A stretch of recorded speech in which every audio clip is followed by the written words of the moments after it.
laptop that needs a Windows update.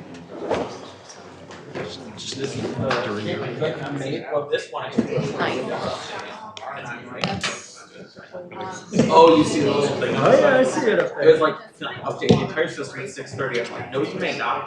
That was the wild thing. Last week I was at a supercomputing show. So one of the guys that came to the booth Woke up this morning. I have from spent Microsoft. It's like, a whole day. okay, that's weird. I was doing a mediation today, right? It's on Zoom, but God bless you. I do the whole like thing, and then the mountain. I have a question for you. It's a good one. Have you ever been to DeKalb? I need to write that. I Did you ever go to know. the subway?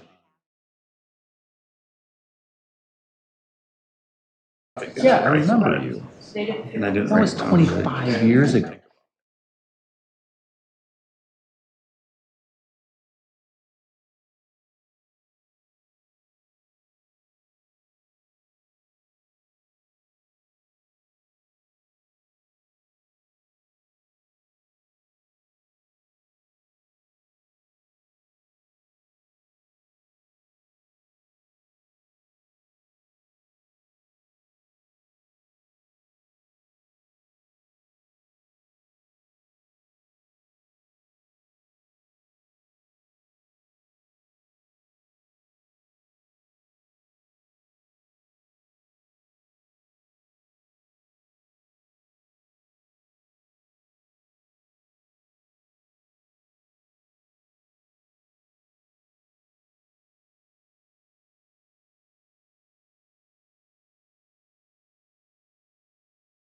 Oh, Tony and Sarah, there's nobody. And you could just toss it to, Show up for anybody else is my new. to Andrea too. Okay. It's a tough. Check my remote. Oh, I did read that actually. I forgot about that part though. I felt cool that I had a new contact that was at Microsoft, but he's Actually, I think There there's on nothing. Kirk this morning, making my road all busy. 3 hours. Yeah, it took me. hoses and tubing to use for the cooling for the big server rack. A lot of traffic, I'll tell you what, right in the middle of the morning rush. Crazy thing to see this show when you got a $25 million crazy supercomputer My sitting sister there and everybody's walking right by. this year, she Not was paying in, any attention to it. she was in Santa Fe for work. See if any- What kind of work are you doing? I know I knew at one point. I don't know hydraulics. This was totally different. All fluid transfer. Call to order the committee of the whole meeting for November 25th, 2025. First item on our agenda this evening is roll call. Baraza. Here. Lancy. Here. Beck. Here. Malay. Malone. Here. Solfa. Here. Wolf. Here. Barron. Here. Lehman. Lohman. Here. Pieper. Here. Fehrenbach. Here. Anderson. White. Here. It's 11. Reminder for anybody that comes up to use the mic tonight, just adjust it so you can see the little green light on when you talk. That way we get it on the recording and on the broadcast. Item 3 is approval of minutes from November 10th, 2025, special cow meeting. Anybody have any changes, notes, corrections? Somebody want to, Jim? I will need to recuse myself for item 6.3. Okay. Which is on the consent agenda? Okay. No voting on the consent agenda for you. You just have to move to remove it from the consent agenda. All the consent agenda, because that has to go in with a unanimous vote. Got it. Can I sit here or should I leave the room? You can sit here as long as you're not involved in it. Okay. And then on approval of minutes, can I get a motion? So moved. Second. Solfa, second by Lancy. All those in favor? Hi. Okay. On to item 4. Anything to be added, changed tonight? Okay. Move right on then to item 5 for matters from the public. For anything that's not on our agenda tonight, is anybody here for that? Okay. We'll right on to the consent agenda. Councilman Barron. Your Honor, the consent agenda reads as follow. Approvals, cow executive session minutes, November 3rd, 2025, special meeting. land acquisition and sale of purchase of electricity. Resolution 2025-135-R, 2026 AID social worker. Resolution 2025-136-R, authorizing Microsoft Copilot AI subscription. Your Honor, I move we approve the consent agenda as read. By Barron, second by Solfa. All those in favor? Aye. Opposed? Motion carries. Then move on to regular agenda. And first thing I'll do is open the public hearing on the 2025 tax levy.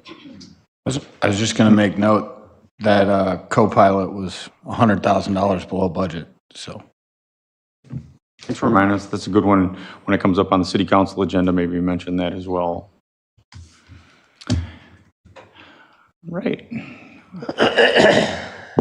We'll have separate public hearings for each one of the tax levies that we have. Go ahead, Laura. Okay, thank you very much. I just want to have a few slides to go through regarding the 2025 tax levy. Our EAV is very healthy here in the city of Batavia. In fact, it increased 11.17% over last year. So, and it currently stands at $1,581,910,108. The levy amount is $13,597,700. And this is a 13.1 increase in the rate over last year for a total increase of 25.79 if you add together the EAV increase as well as the increase in the rate. And the rate was 0.76 and it's now gone up to about 0.86. And this just shows the ways in which the levy amounts are spent against the budgets for our different area of expense, our corporate expenses, the IMRF pension, the fire protection and fire pension, as well as the police protection and police pension. And this is shows what the monthly increase and annual increase would be based on the home values in comparison between the 2024 municipal tax and 2025 municipal tax. So that average $400,000 home would see an annual increase of $125 for the year, which equates to $10.40 per month. And that's it on the tax levy, unless there are any questions or public comment. Do you have any questions? Okay. Any comment from the public on this one? Okay. If not, I will close the public hearing on the 2025 tax levy. And can I get a motion to recommend that to council? So moved. Second. Also, second by Malone. All those in favor? Aye. Opposed? Okay, motion carries. Then I will open the public hearing on SSA 30, the 2025 tax levy, that special service area. Okay, so the prior levy amount was $6,500 and the levy amount for 2025 will be $9,350. And this is due to an increase in costs for maintenance of the detention pond and also tree removal.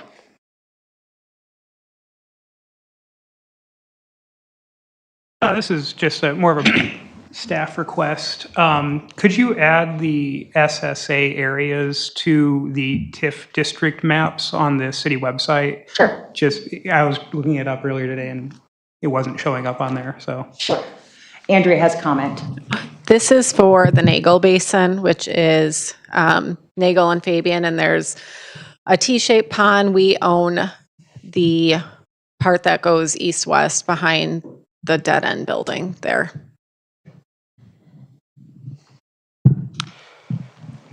Anybody in the public have any comment on this one? Okay, we'll close the public hearing.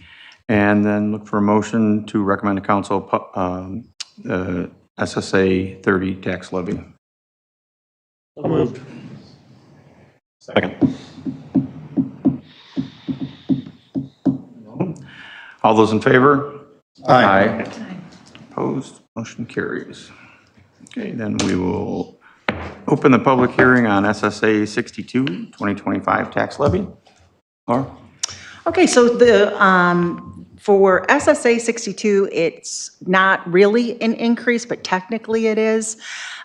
We reduced the levy for Main Street based on the amount that it previously received from TIF 1, and now we have to take that from TIF 3 because of the expiration of TIF 1. We are no longer going to reduce the levy for that portion, but overall, we will continue to collect $40,000 from the SSA between the TIF 3 and the levy. Anybody have any questions on this? Okay. Public have any questions on it? Okay, we'll close that hearing and then look for a motion to recommend to council SSA 62 tax levy. So moved. That's all. All those in favor? Aye. Opposed? Okay, carries as well.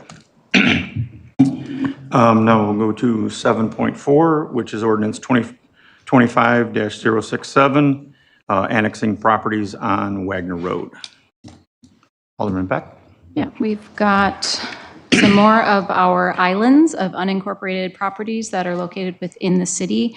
This is going back over to Wagner Road, where we just approved 2 annexations with some special conditions a couple weeks ago. These remaining 6 are standard involuntary annexation agreements. One is already on city water. The others do not have any city utilities, but they would be connected to electric right away, correct? And then they would be connected to water and sewer when their existing systems fail, correct, Scott? That's correct, yes. And once they're annexed, they would be zoned R0. They'd fall within Ward 1. One of the properties is actually vacant now. The other 5 of them have homes on them. Did I miss anything? We had also negotiated annexation agreements with 2 of the property owners on the west side of Wagner, and those were approved by the city council previously. We have sent out notices to all the property owners. We did have 3 petitions to annex, including the 2 annexation agreements. So while this is an involuntary annexation, we did have a voluntary request from 3 of the property owners to annex. I do know there's at least one person in the audience who would like to speak regarding a question they had regarding the annexation. The one property's been vacant forever, but they did clear trees. It looks like they're starting to maybe do something there. We've had some initial conversations with them about developing that property. We were trying to negotiate an annexation agreement with them, but we were not able to do that. Normally in the course of these types of properties, if it's a property has a developable land, we would suggest an annexation agreement. If it doesn't have any development potential, then we do not normally. So this one, had some development potential, but we were not able to negotiate an agreement with them. So we anticipate that they will come back with a formal development proposal at some point. But this would put it in the default R0 district, which is our least restrictive or most restrictive residential district, which requires 14,000 square foot lots. And they would have to go through a whole process of getting approval from the Plan Commission and City Council for any plat of subdivision that would happen. It'd be a future situation. Correct, yes, yeah. Yes. Does anyone have any questions for Scott before we hear from the property owners? Okay. Does anybody from the public want to speak? 2? Come on up. Come on up, all we need is your name for the record.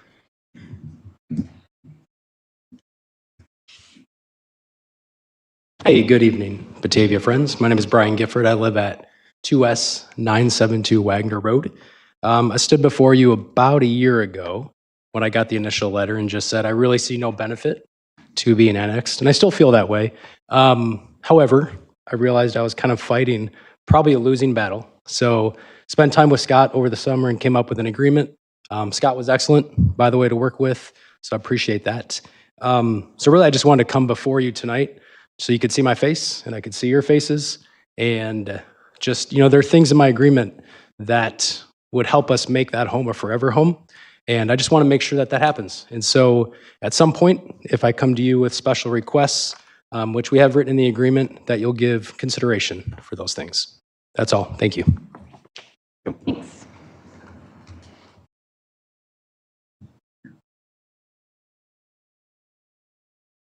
Good evening. My name is Tim McLean, and I have lived on unincorporated 2S 915 Wagner Road with my wife Jean for over 26 years now. We and our other neighbors sought to be annexed in this proposed ordinance, chose our properties because we cherished the country feel of these heavily wooded lots when we bought them. That said, we proudly call ourselves residents of Batavia. Jean and I have now had the opportunity to attend about 5 or 6 meetings in the past in this room before this committee and the city council over the past year. We have found these meetings to be very interesting and wonderful representations of the city we love. During these meetings, we've also have come to a greater appreciation of the time and consideration that each of you put in to your service here and to listening to the concerns of our citizens. And we sincerely thank you for that.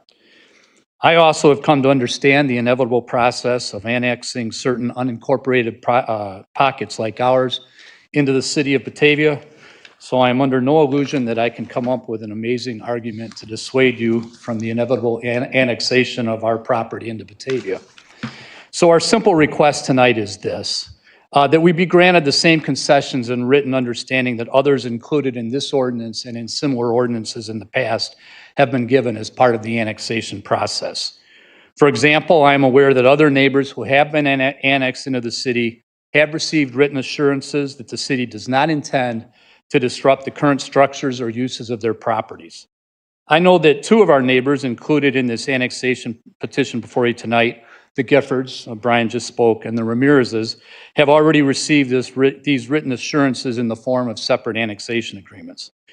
Well, we seek nothing more than that and wish to have these identical provisions included in our own annexation agreement.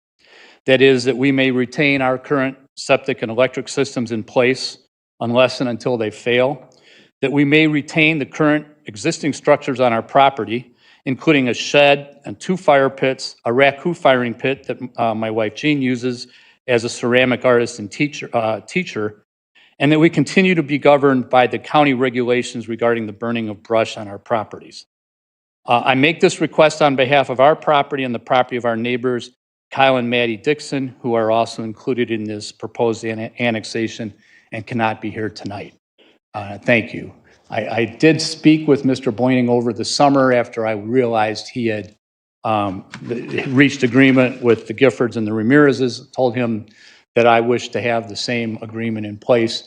He recommended, he was a little uncertain about what was going to happen in terms of the timing because of the Stanek property that you just referenced, the vacant property. And he recommended that I come before the council and make this request when this ordinance was presented. So I'm making that request tonight, and I thank you for your time. I don't see any problem with getting the same things everybody else got, and then just think you're going to be in the best ward in the city soon. And I'll look forward to talking to you on a weekly basis, Mr. Solfa. No, I promise not to be a pain. No problem. Thank you. So are there changes that we need to make to approve this? The issue is that I think what they're looking for is a formal annexation agreement, which would involve going back through and having a public hearing with an agreement and everything else all over again, which would delay everything up, obviously. We already have a notice for this in the public hearing. I don't think that there's any particular issue if the council wants to make a statement in regards to, we've normally taken a position that we don't require them to connect to city utilities unless their systems fail. We've written that in the agreements, but that's been the standard procedure that we've taken. We have also recognized existing structures and things like that are built in the county and may not meet the city requirements. The county burning is kind of regulated a little bit by some of the agreements, but it's also, determined by the fire department too. So that's a little bit of a gray area that, we can't really necessarily guarantee. Obviously, a lot of times it's based on complaints. So if somebody complains about somebody the way they're burning things, then, we would have to end up addressing that. So that's really the only thing that we would do. Most of the time in these annexations, as I mentioned earlier, is if it's a standard single-family lot that doesn't have development potential, we normally don't enter into annexation agreements with them because the agreements really protect the property owner plus the city as part of that. So I think if we made a statement to that effect, that would, cover his situation, in my opinion. But that's otherwise we would have to pause everything and go back through the process again, and we might have to republish everything again, unfortunately, because the annexation is really in front of you tonight. 2 questions, Alice, then Laura. So you mentioned that in a standard single-family home, you usually don't come to these agreements, but there were other agreements with other single-family homes. Those are because those are larger properties. Normally what we've done is if it's a larger property that has some development potential, so acreage, we do enter into agreements with them. Or if they had truly special circumstances, like they had a business on the property that, they wanted to guarantee that, if they changed the operation or something like that, then we would enter into agreement. Most of them are with larger properties that do have some development potential. So out of these, how many did have those agreements? Just 2. We did have one voluntary petition from one property owner who is a single family lot, and we did not enter into an agreement with them. Would it be possible just to pull that one property out of that? Not really, because we have to do this as an involuntary annexation because we did not have 100% voluntary petitions to annex.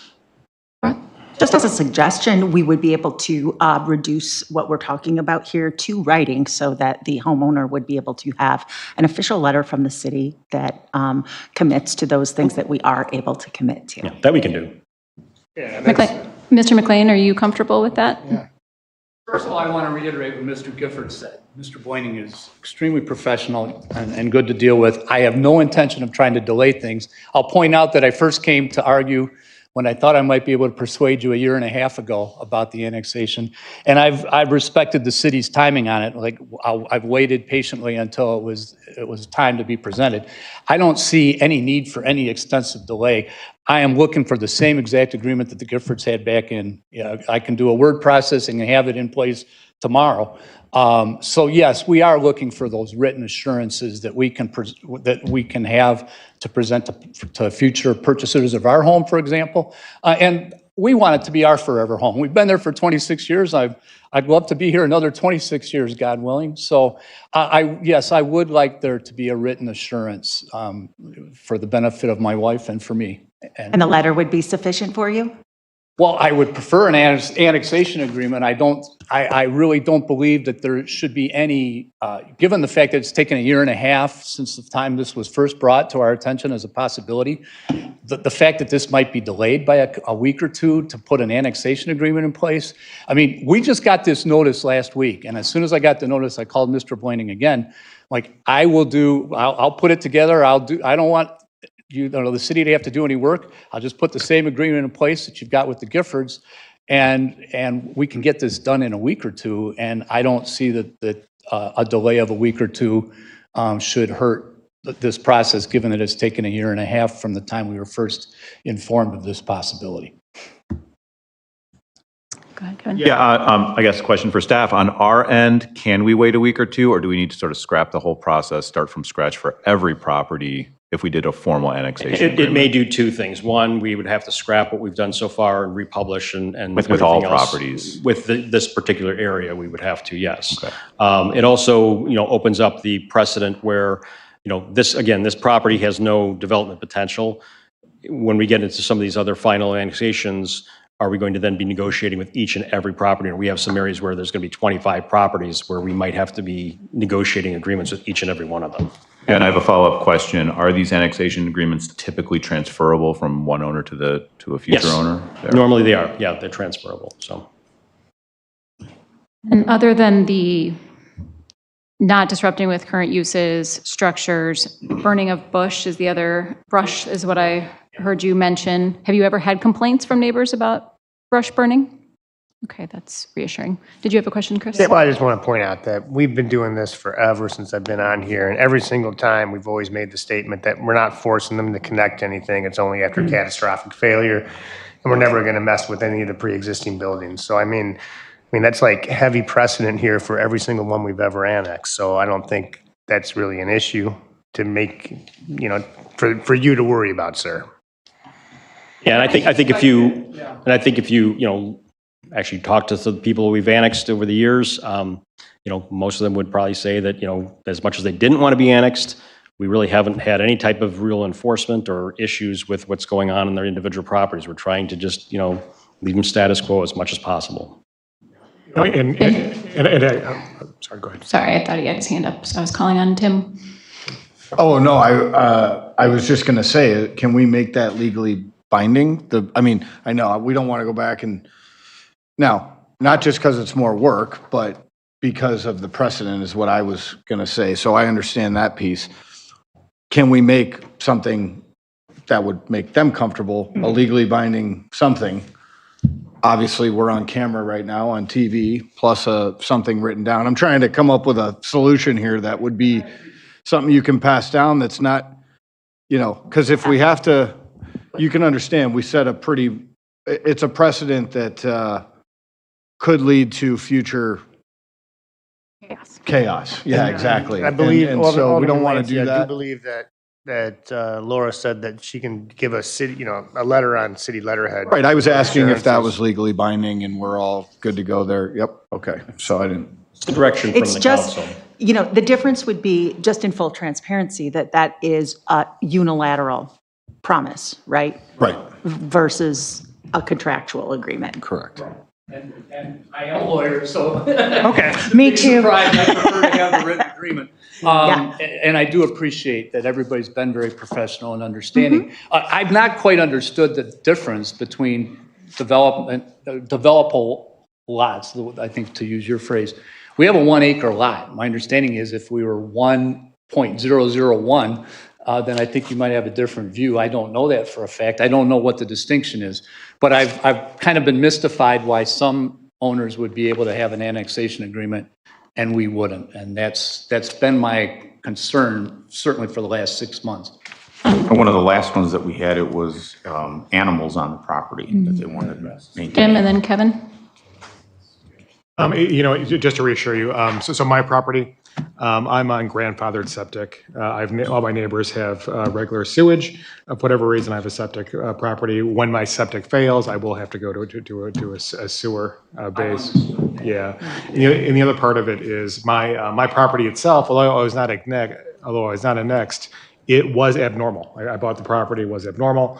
When I went to go ahead and do some additions to the property, I did have to normalize the property, the lines and everything.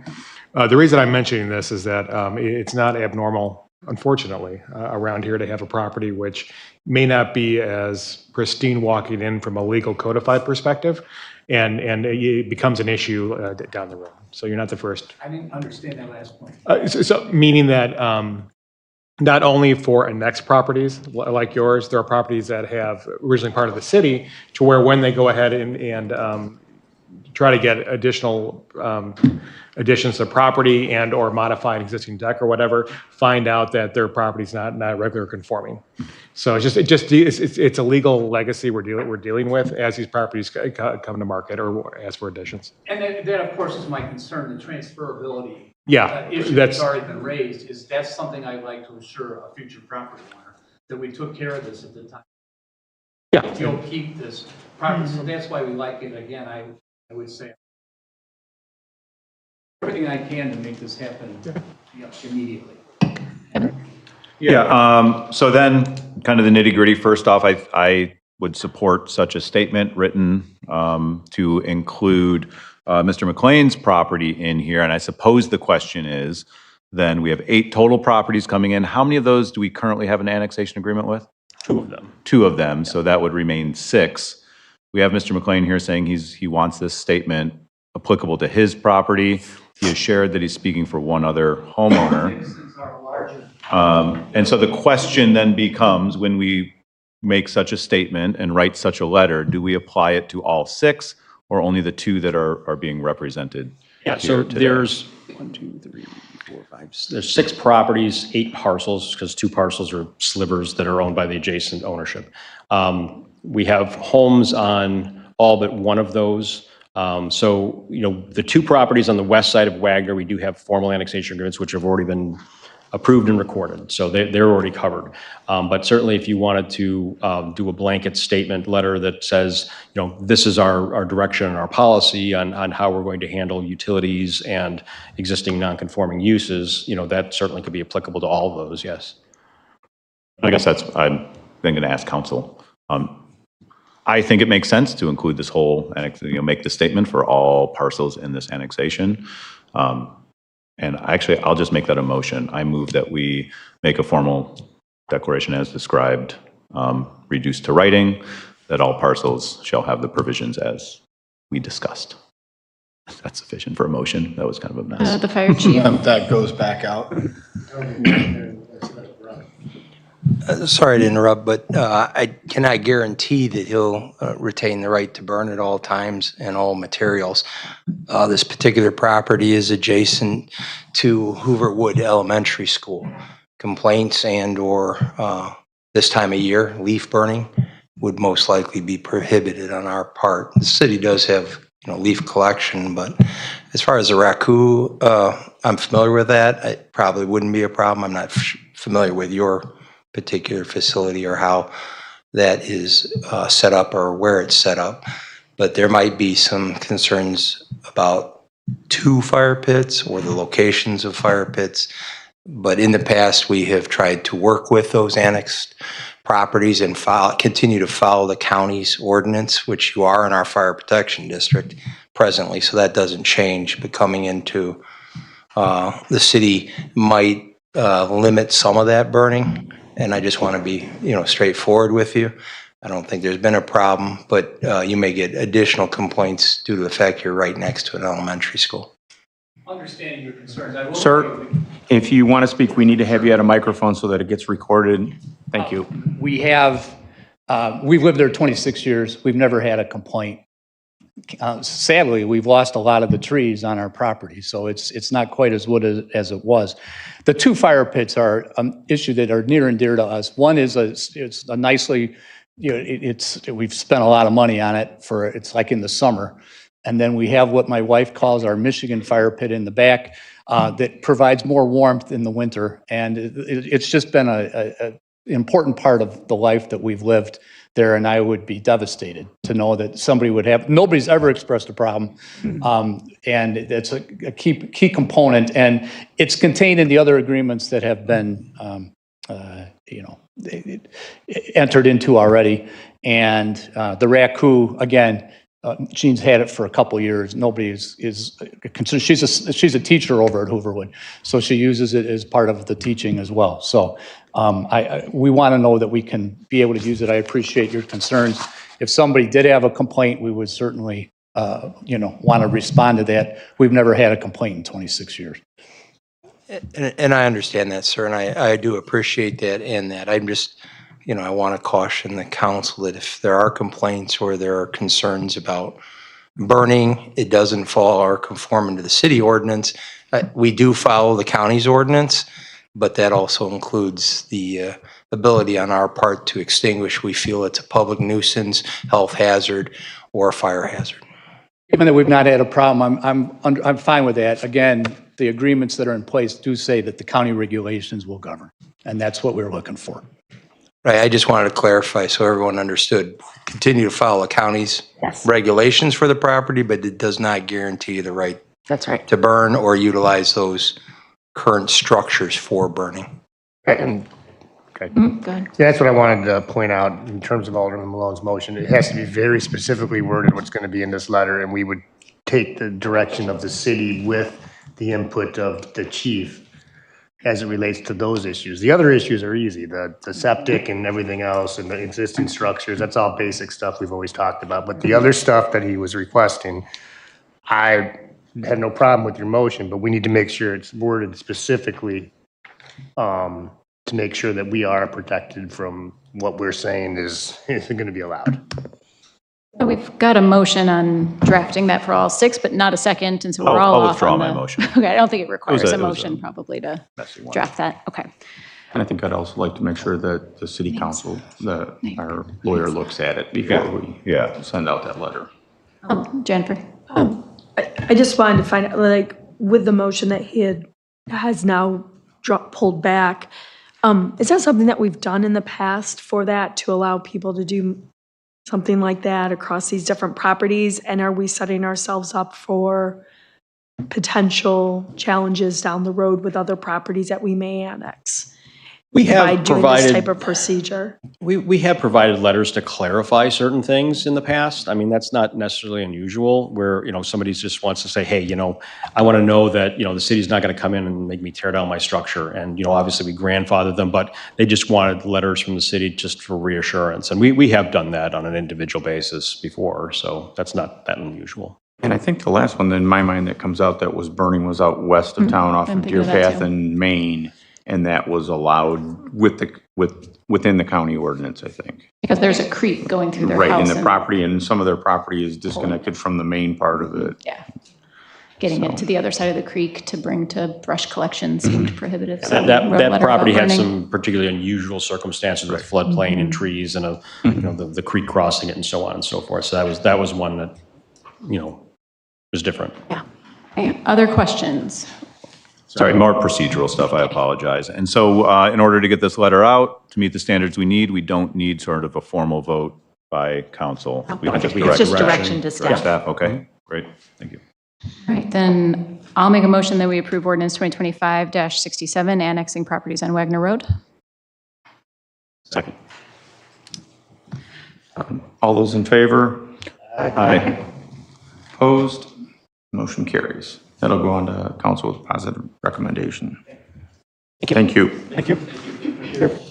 Who's the second? And one of those come out. Okay. Okay, now we'll move on to 7.5, which is a discussion on the Park District request for utility reimbursement of $10,000 for the Riverwalk. Alderman Bear? Thanks. So this is a request from the Park District to continue to be receiving their $10,000 annual reimbursement for utility costs for the Riverwalk. This is something that we've been doing for a number of years, and the funds have been coming out of TIF 1. TIF 1 does end at the end of this year. And also with the ending of TIF 1, the Park District will receive an additional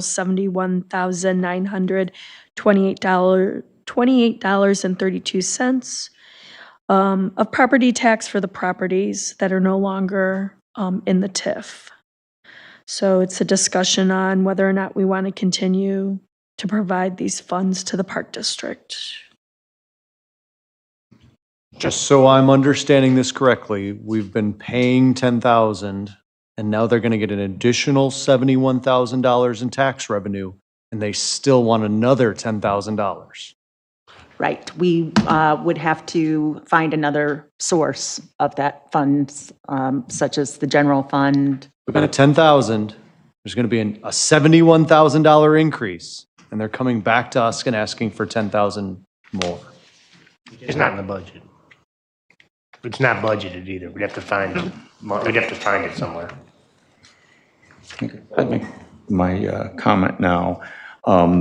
As my recollection goes, being here since 2003, I believe it was talked about at least twice that I can remember. I can't find history of it yet. I'm looking for it.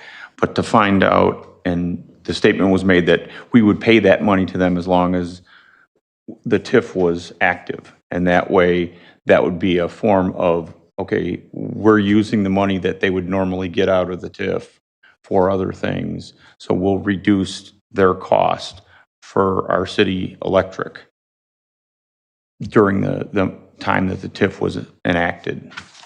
So to me, that meant at the end of it, here's your money. Now use some of that to pay the electric bill is typically what I think in my mind was said back then about this. So, that's kind of, I guess, where I stand. I I asked Laura before the meeting, I'd like to get more information before I say yes or no to it. Like, how much money does the Park District spend with the Batavia electric utility? Is it $100,000? Is it $50,000? Is it $200,000? Yeah, and the fact. It's only for the Riverwalk. Right. I mean, it's just the electricity for the Riverwalk. Right, and that's kind of what I would like to have a better understanding of before I say yes or no to that, to support it either way. It's a tough ask with everybody complaining about a lot of other stuff about taxes for us to do that, even though it's not a lot of money. We have any idea where they're at with their strategic plan? I'm sorry, say again? Their strategic plan or whatever was holding up our plans? Have not yet completed that process, so I think that they're still in their public engagement phase. Jim? To Alan's point, can we just table this until we get the actual bill that they're paying for the riverfront electricity? I think that would be a wise thing to do, so we have more information in front of us before we say yes or no to something like that.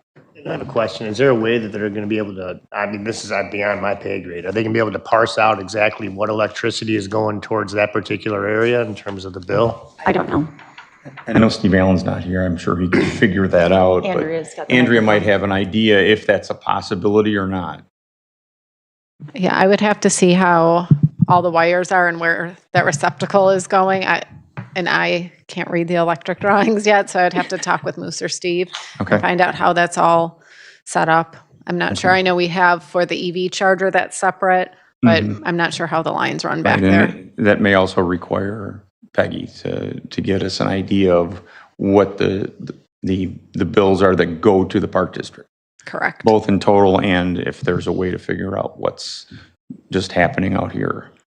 Yeah, and most of them are out till next week, so we can look into that and get back to you guys. And that's fine. I don't think this is an urgent thing we have to do tonight. And just as another question though, if we do find out that number, what difference does it make on everybody's thoughts here? I mean, I'm just not sure how that affects everything, whether they're paying 5,000, 10,000, 12,000. I'm just not sure what difference it makes to put more work on staff. I mean, I think that they could come in here and tell us why. Yeah, and that would be another thing I'd like to hear is why they think we have to continually give them a discount. Evan? Yeah, and I think I'm following up on that. I want to make sure I kind of understand Alan's comment. And forgive me if I'm making it maybe too stark and negotiating, but kind of we set up a TIF, which meant they were not gaining property tax increases. And in exchange, and maybe it wasn't exactly in exchange, but we gave them $10,000 a year to kind of offset what would have been lost. And now what was lost is coming back to them, and they still want us to continue with that deal. Is that right? So I think I'm leaning with Alderman Solfa here in that, I don't know, it feels like the deal ran its course. Feels like we kind of helped the Riverwalk become what the Riverwalk can be. We used that TIF money, and now the Park District is going to reap the rewards, which is the intent of a TIF. And so take your TIF money and be happy, as we all glad you will be. It's kind of where I'm standing on that. So rather than try to parse out how much it costs, I would kind of just be inclined to say no, unless the Park District wants to come and argue. It's just that would be something they have to have. I think that'd be fair. I mean, if they're asking for it, they should come in and explain why, as opposed to like initially putting in, because it sounds like it might be a burden on staff just to even try to figure that out. If it's easy, fine, but if it's like a big burden, let's just. We can get that question answered and then we can talk about it again. Yeah, okay. And if the Park District wants to show up, we'll make sure they know when we're going to talk about it. I think that's fair. They were informed of this discussion tonight. Right. Okay, any more comments or questions on that? Okay, then we will delay that. We'll bring it back. Then we'll move on to 7.6, which is ordinance 2025-066, conditional use permit for video gambling or video gaming establishment in downtown mixed use district for Gammon Coach House, 3 South Batavia Avenue. John with Mike Dixon, Gammon Coach House LLC applicant. Drew, go ahead. Or I was happy. Do you have anything to add? You can go ahead. Okay. Yeah, so tonight's item is an ordinance for the conditional use approval for Gammon Coach House. Mr. With and Mr. Dixon are applicants seeking to add gaming or video gaming to their site. They've been liquor license holders, or Mr. With has been a liquor license holder since 2011. Just to let everybody know where in the space it is, and this should be an exhibit to the ordinance. It wasn't on the PDF packet, but we'll make sure it's on the council packet. But it would be the south corner of, or the south room at the property is where they're looking to put 5 machines, which is the maximum allowed by our local ordinance. There would be a barrier. The applicant's been working with the police department on confirming basically if there's the location, the visibility of the location, and Chief was working with Mr. With on some requests for some additional items to try and address or in their review of the site, to making sure that they feel that it's fully within their comfort zone for that. So there is a condition of approval within the ordinance reflective of that before you tonight. There are a number of other standard conditions that we've put on other gaming establishments. Some of those are code items like signage that we've updated our code since, but we've had those kind of as reinforcement for gaming. Within the memo, to explain that there, was a significant back and forth with the state gaming board, with Mr. With going through their process with regard to some of the location requirements, which are also reflected in our code. But ultimately, the gaming board did find that the location met their standards in terms of separation from churches. Essentially, that's the main item that was of review with the gaming board.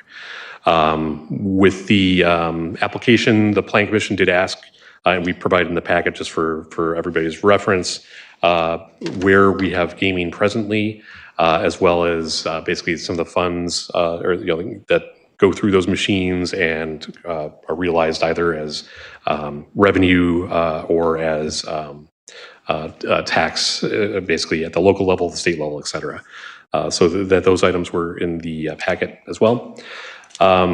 During the public hearing, there was only one speaker that addressed the commission. That was Mr. Marconi, who was the property owner, who noted basically that he had felt that Gammon had been an excellent neighbor to those churches and expressed support for those, for the proposed use. Basically, the Plan Commission did feel that the state's review was thorough and did not disagree with those findings. Essentially, that there's some level of lack of specificity in the code of the state code that had to be navigated, and they felt that those findings were appropriate. As I said, there was the condition about addressing visibility concerns of the police department. Mr. With, during the commission meeting, also was very upfront about working with the chief on that, and felt that he could make that request be met. Overall, the commission did feel the application was appropriate. They did, through their discussion, especially towards the end of the meeting, did suggest that or requested that the council consider taking another look at the number of gaming or basically the number of gaming locations we have in the city, especially in the downtown. But they did recommend approval of Mr. With's application. And as I said, the applicants are here tonight if you have any questions of them. Otherwise, we do recommend approval as presented tonight. So Drew, to clarify what was in the memo to the Plan Commission, I noticed that the staff's recommendation was to deny this because it was not in line with our ordinance or our standards for distance from churches. And the police chief's memo echoed that he did not recommend moving forward, but that the Plan Commission did recommend approval. Yeah, so ultimately the Plan Commission, in part, it's kind of how we viewed it was there's kind of some ambiguity and from staff's position initially, It was that we felt it was too close. The commission, through their discussion, they've thoroughly discussed that and reviewed that. They felt that the state's review and subsequent approval was evidence that the state reviews those items, and they felt that that their determination indicated that there is not a conflict with that, and they felt that especially also that with that neither church had representatives at the meeting, even though they were informed of it, they felt that that was also a sign that the churches were not necessarily against or had a negative opinion on gaming at this particular location.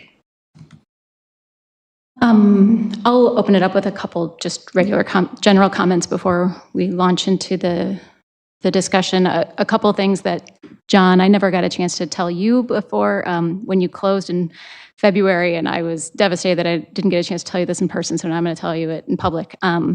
When my family was looking to move back to Batavia, we actually weren't looking to move back to Batavia. We were looking elsewhere in Illinois, and my mom took me to lunch at Gammon Coach House, and I was just so excited for a cozy, cool place in my neighborhood, in the neighborhood I grew up in.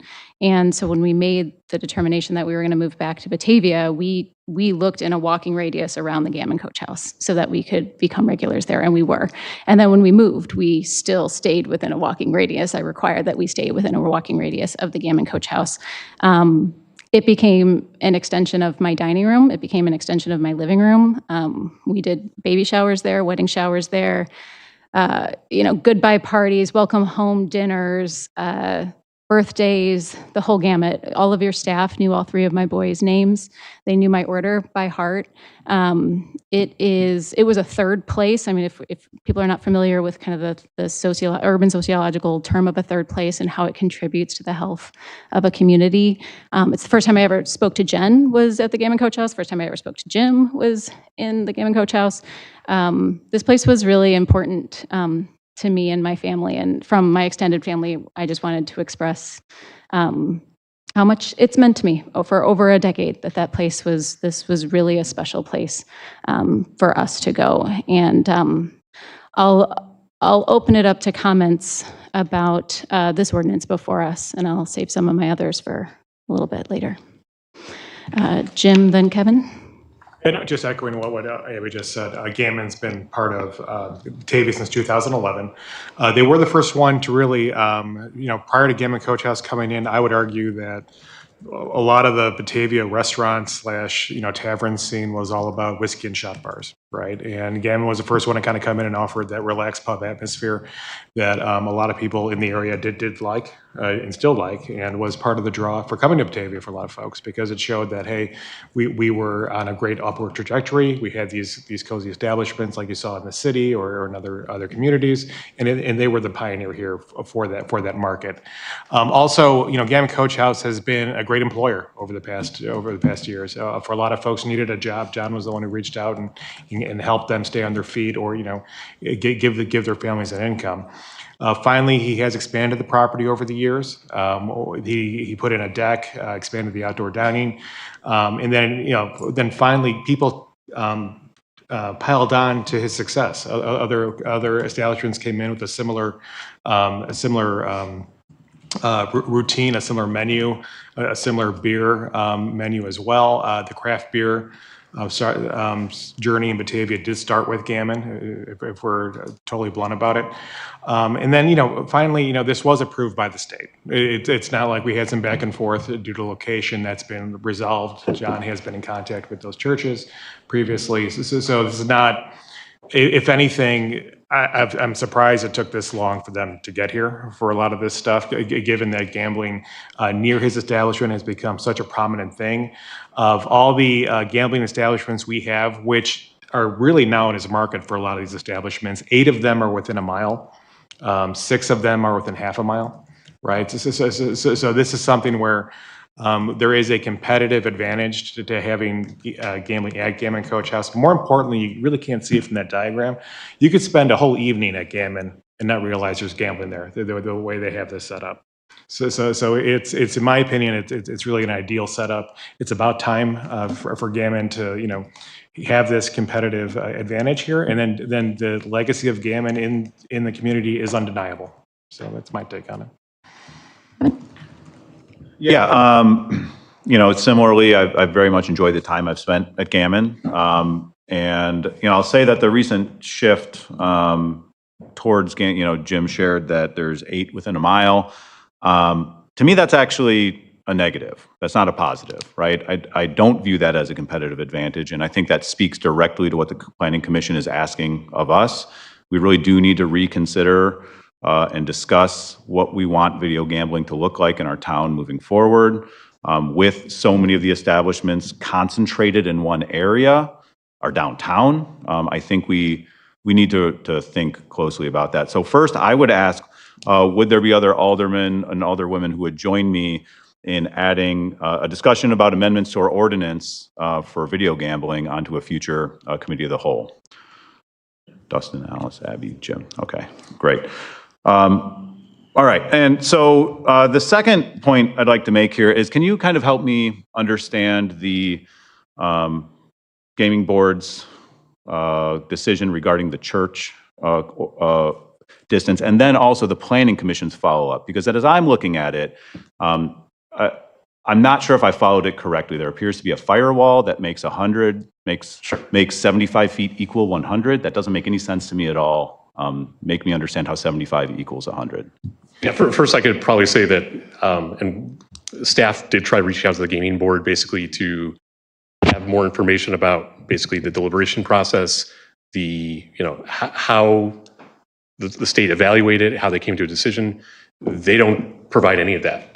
The only thing that they could provide, and we even did a formal FOIA request, was they could provide the certificate of approval and I think the minutes, I think, were the only things that they may have provided. But any other materials, including anything that was submitted to them, was considered privileged under the State Gaming Act and was not provided. Yeah, the original license application, the original rejection letter, and then the approval, that was it. So we kind of don't understand, how, because it does say it is a 75-foot distance, but they're saying it's okay. Basically the state, the state executive director did kind of gave a general explanation at the meeting. The video was actually linked in the Planning Commission staff report. But essentially, what the state was focused mostly on the distance to Congregational Church. They really did not. That was not part of the. It seems that was not really part of the appeal process with Bethany. Bethany was considered not close enough because they were. I believe the state evaluated it as the 100-foot distance was to the main religious building, where the church itself is. So that's more than 100 feet. So they didn't look at. For example, I cite in the memo the former Grace McWayne School, which is now the Elder Daycare property. They viewed that as a non-religious building, and it's really, for state act, it's 100 foot. So where they were looking at, or what the reversal essentially was regarding the distance to Congregational Church. They were, the state act says it's building to building, essentially. So that's where, from the edge of the south end of the building, not the lease space, but the furthest point of the building that Gannon is located in, or if you view all of it as one building, that would have been less than 100 feet. What the state determined through their review was the Gammon Coach House, the structure that Mr. With's business is in, is the original coach house. In the 90s, there was a building addition to the south, which is where the other retail spaces are, as well as some other basically commercial space. That there was a firewall constructed with that. And what the state determined was that they would use that firewall as a separation between buildings, because under like the building code, for example, if you have an adequate firewall, that is your building, like your space is that building. So the state was using the firewall, which then provided adequate distance to the Congregational Church. Congregational Church, not to Bethany Church. Right, because in the state's view, the Bethany Lutheran is more than 100 feet. Because they are looking at where the sanctuary is. The services are held on the far end of the block rather than in the building down. And now if they were to say, start holding services in one of the rooms in the building they own on their campus of a religious institution, would that change? I mean, I guess we don't know because we're not the state Basically, gaming board, but. Yeah, my understanding would be that would become essentially non-conforming under the state act, where they would be allowed to continue that. But if it was ever Well, then we're closed and taken away. trying to read minds here, I suppose. a Right, little bit. yeah, but I believe that's how the state act is structured. If a religious facility moves closer to a existing gaming license holder. Okay. And to be transparent on this, it feels like the intent of the law was to ensure that video gaming was removed from religious institutions. And literally wedged between two churches. Feels like it's not following the intent of what was implied, but I don't know. I'm not on the video gaming board. Another follow-up question here, and I suppose this is directed to the police department. In the memo, it sounds like we've been working closely with Gammon to try to alleviate the view challenge. Of course, in our diagram here, that upstairs tenant, that's a stairwell. You can't see through that space. The code does require that there be clear line of sight. And I know we've talked about cameras. We've talked about possible mirrors. Do we have concrete, let me frame this a different way. Has that been completed yet, or is this hypothetical that we're working with the owners at the moment on? We've had discussions. It has not been completed yet. We would like to look at it once it is completed, though. Okay. If we approve this license and then they don't follow through, what recourse do we have? Well, the condition of approval would be that the police chief has to approve it. So he would really have authority to not let them proceed until they have met what his requirements would be. And do we think mirrors and cameras are the same as clear line of sight? Due to the layout of the business, they don't have a clear line of sight because of the room. We've been talking to the owner, and videos and mirrors are the next best thing in our opinion. If there's a technological issue or power goes out, they do know that they have to have a person in the room to verify anybody in there. But because of the layout, video cameras are something we're willing to try.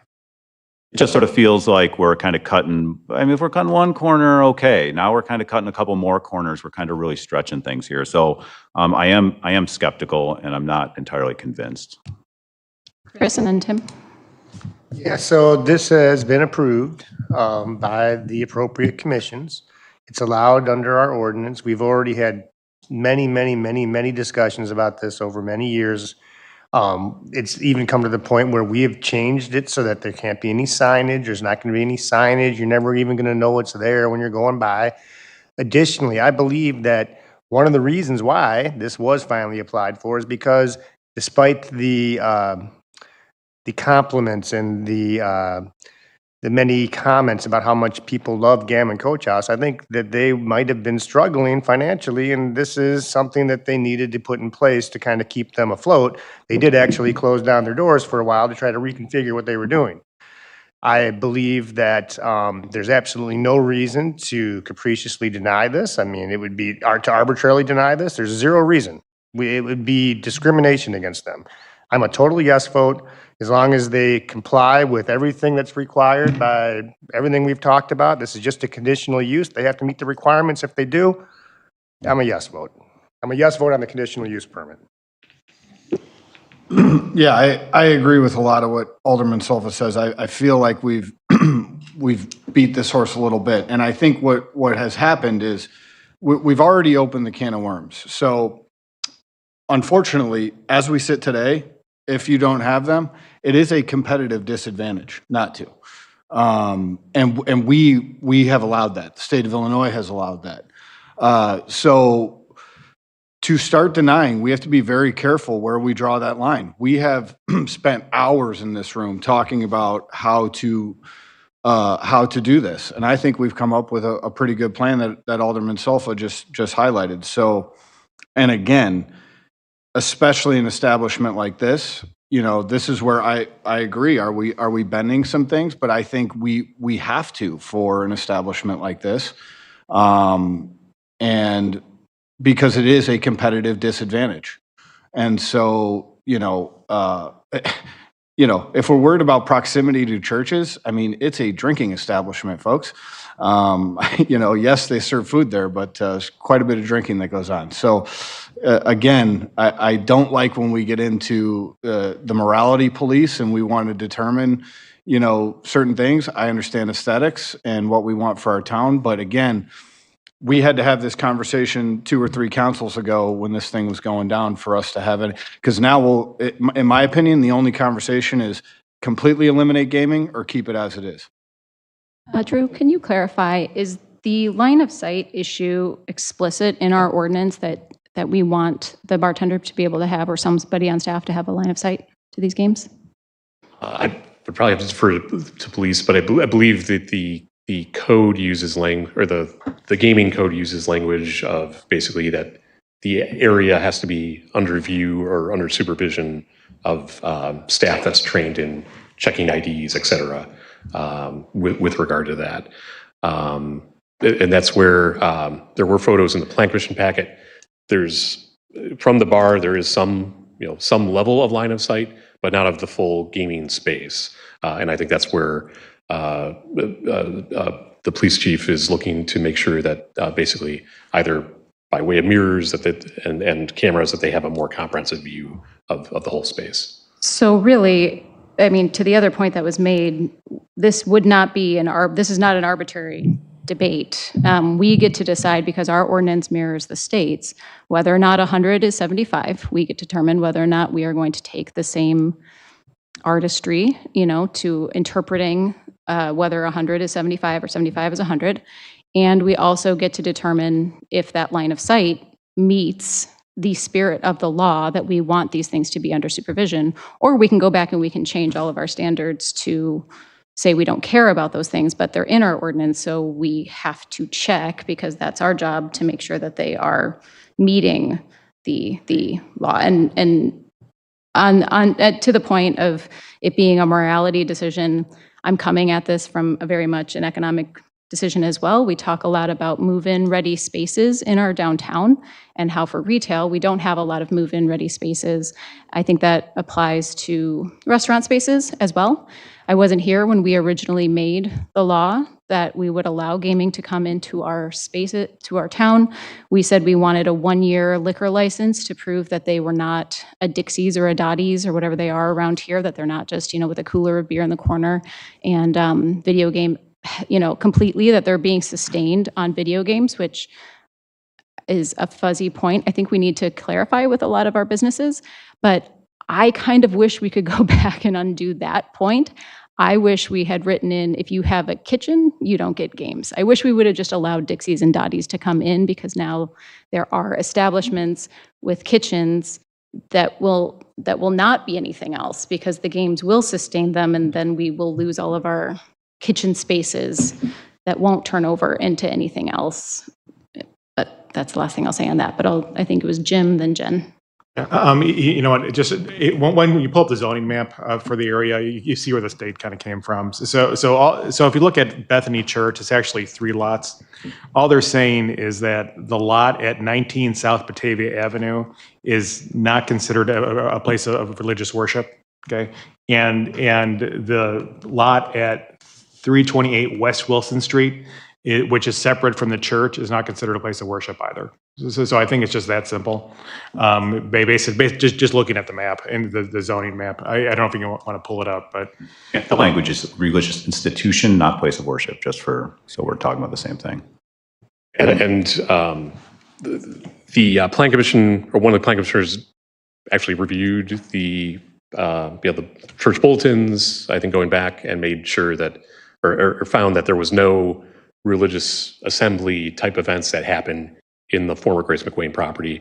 There's other meetings, scouting, et cetera, but none of what they advertise for in that space was religious assembly.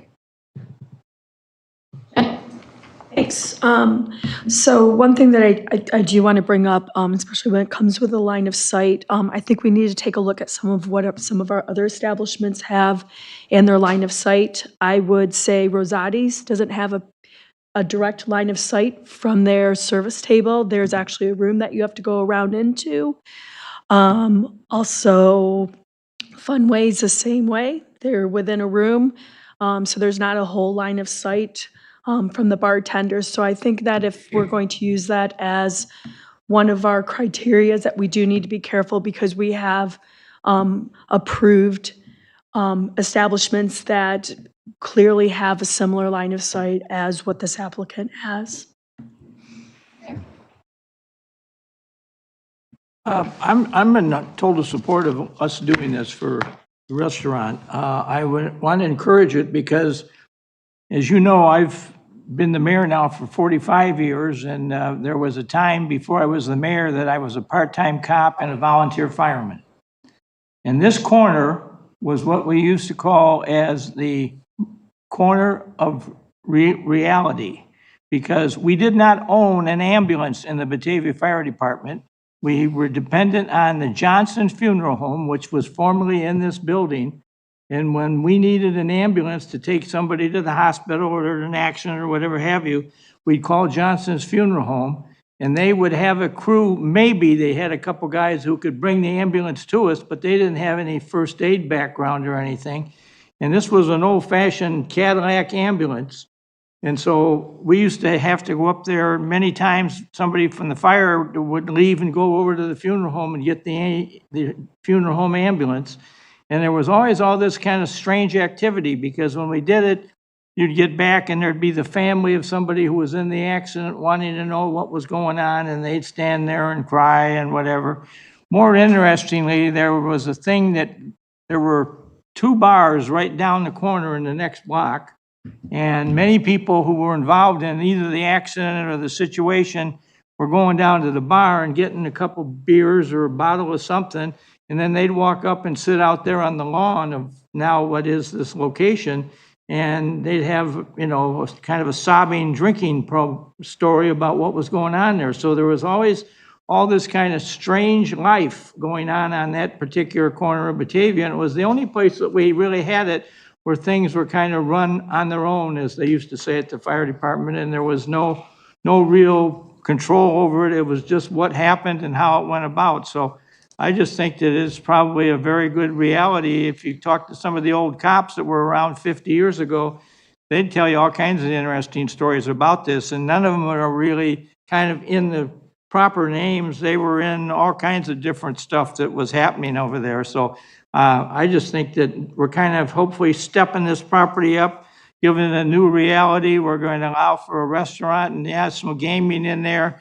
but we got gaming all over the place now in the world. And I just think that it's not a bad thing for what's there and what the history of this corner has been. And just for that line of sight thing to follow up on Alderman Barron, I go into Rosati's often because I like pizza. And there's a TV right there that when you walk in and you're sitting there waiting for your food, you can look at the TV and you can watch right inside in that room. And that's their line of sight. There's a camera in there, which I would believe would be probably approximately what they're going to try to do here at the Coach House. So again, I'm all for this. I think we should vote yes. Yeah. This won't come as a surprise to most of you, but I have just been concerned about the proliferation of gaming in our downtown, and how it affects our economic diversity, and our strategic plan and our downtown plan. I mean, as it stands right now within just our downtown, I'm not talking about the far east or south of our downtown, we already have 34 gaming units within a few blocks. And this establishment, if it passes, would then bump it up to 39 units within a few blocks. And I'm not against gaming. This is not immoral, anything. We don't have any, I don't think, on Randall Road. And then the only one on Kirk Road is Speedway.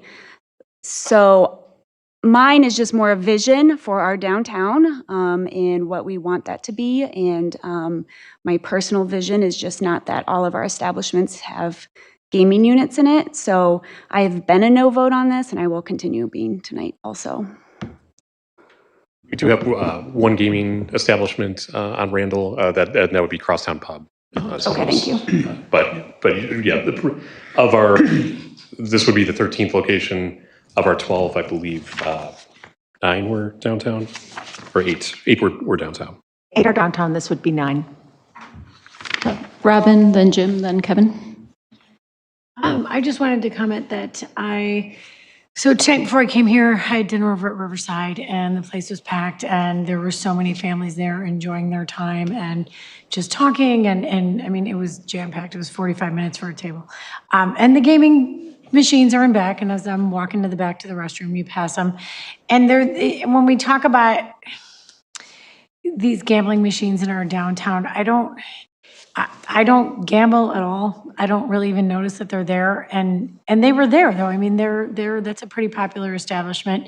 I think though that in most places there are people there that are not even really paying attention. I don't think they have this outsized influence on a lot of the establishments in our town, as I guess is what I'm trying to say. I feel like there was a really just great community atmosphere there, despite the fact that there are gaming machines back in the corner. I mean, yeah, people were playing them, but it didn't detract from the just really solid feeling of community that was in that restaurant tonight. So I'll be in support of this. I think that it will be good for Gammon. And, I'll be in support of this as well for 2 reasons. Number one, Gammon has been a keystone property here in Batavia. And I think, to be fair, undeclared keystone property. I mean, they started a lot of things that we take for granted now, started with Gammon, or the people who met each other at Gammon, And then also, we have a massive casino that's going to open up on Kirk Road. We're going to have 900 slot machines, 50 live game tables, including baccarat and poker rooms. We're going to have 200 hotel rooms, a full-service spa, high-quality bars and restaurants, and 10,000 square feet of meeting spaces and event center, right? So gambling, we are about to get nuked with gambling, right? So it is coming all over the place. I think as a community, we've done some really good things, restricting advertising from the street. I can tell you, as somebody who was in Denver after Colorado legalized marijuana, my God, it was like just the green crosses everywhere, right? And it was really distracting, right? Regardless of your opinion on the matter, the fact is it was garish as far as the advertising. I think we did the right things in restricting the advertising. I think we've done the right things in having a measured rollout, although I'd argue we've had a couple probably missteps. But I think 2 things need to happen here. Number one, I'm going to vote for having gambling at Gammon, given all the work they've done in making sure that it doesn't impede on the dining experience there, given the history of the establishment and their investment in Batavia. And secondly, we have this casino that's going to land, and though it's not in Batavia proper, the Batavia School District is going to get revenue for it, so it's within our orbit, right? And then thirdly, we've done some really good things, making sure that you can drive down Wilson now and not be gambling flashing in your faces like you see like other communities, right? So I think it's important to keep that in mind. We're not suddenly going to throw a casino sign on the side of Gammon Coach House just because they have gambling. And then finally, to the point Kevin made earlier, I think it is time to revisit our approach towards gambling overall, given that we are going to have a casino here, right? Do we need to do limits? Do we need to do stuff like that? And that's a conversation that I probably need to have as well. Okay. Yeah, I won't say a whole ton here. I just want to make it very clear that I don't view a no vote as arbitrary in any sort of way. It's a well-considered, well-thought-out position, unique to this particular applicant and use case. Again, due to the location to a religious institution, the language is institution, not place of worship, as well as the view challenge. If that's what Rosati's is doing, I don't know, I've never been in there. Maybe we need to make sure that they are compliant. I would consider that for Funway, which I have been in. You can see it from the bar. It's pretty clear from the bar. So Not all the machines though. Oh, then maybe we need to talk to them about that, right? If it's not, I mean, you can see it pretty well. I've looked in there, but so if we have people who are not in compliance, I would say let's bring them into compliance rather than loosen our standards. So I just want to make it very clear it's not arbitrary. I do think that there are some legitimate concerns here that we can consider and that can justify a no vote. So that's where I'm at. Alice? I also wanted to weigh in here. It's no surprise what my process is to all of you, that I speak to the community, go to the residents, ask how people are feeling about these issues that are coming to us for our decisions. And what I've heard is that people do not need more gaming in town. As was mentioned, we have a casino that's going to be opening up. To find those types of places is not hard. You can drive a few miles south and find gaming. We also have, as Leah pointed out, 34 units in our downtown. To me, when we think about our strategic plan and our vision, this is not my vision for Batavia, to be gaming every business down the street. I don't envision a Las Vegas type strip. And, from what I'm hearing tonight, it sounds like everyone agrees that this is, or not everyone, but some of us agree that it's okay for us to allow people to have these units as long as they're following the rules. And our role as council is to decide whether that's what we want to continue to do in our town. So I don't think that just because we have ordinances set up and we have established owners that have contributed a lot to our community. I've also been to your establishment many times and had good times there. I don't think that just because of those things that they're crossing the T's and dotting their I's, that council should just blatantly say yes each time. So for me, I don't support adding more gaming units in our downtown. In addition, many negative reasons that this could impact the community. Research has shown social isolation, addiction, potential health issues, negative financial consequences, potential for aggressive behavior.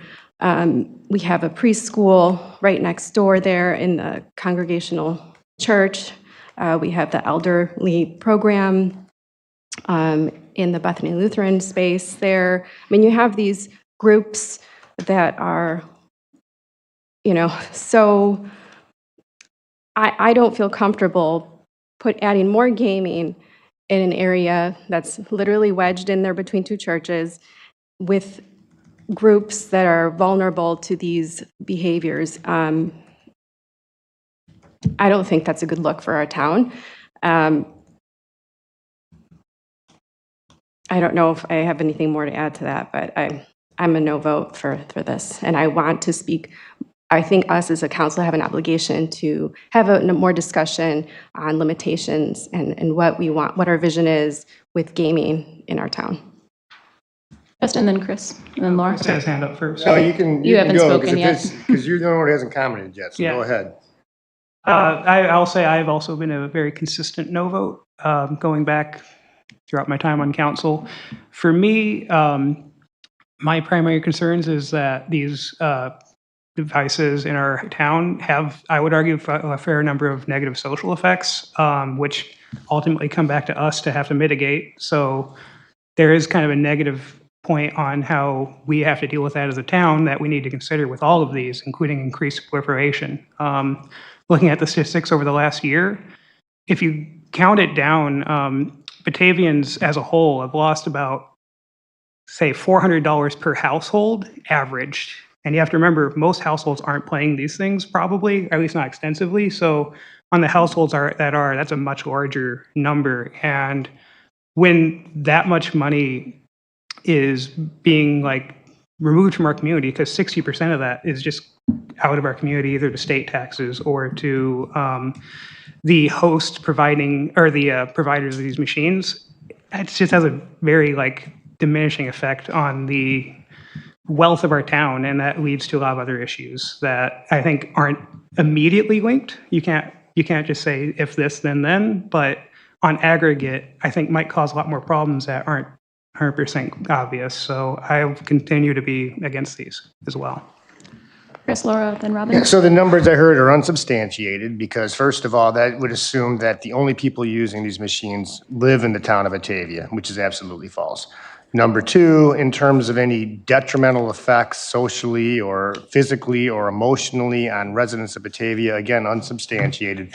But I think everybody's got their view, and I think everybody's talked now. We've talked a lot, we got other things to do. I make a motion to pass ordinance 2025-66, conditional use permit for a video gaming establishment in the DMU, downtown mixed use, District Gammon, Coach House, 3 South Batavia Avenue, John Witt and Mike Dixon, Gammon Coach House LLC applicant.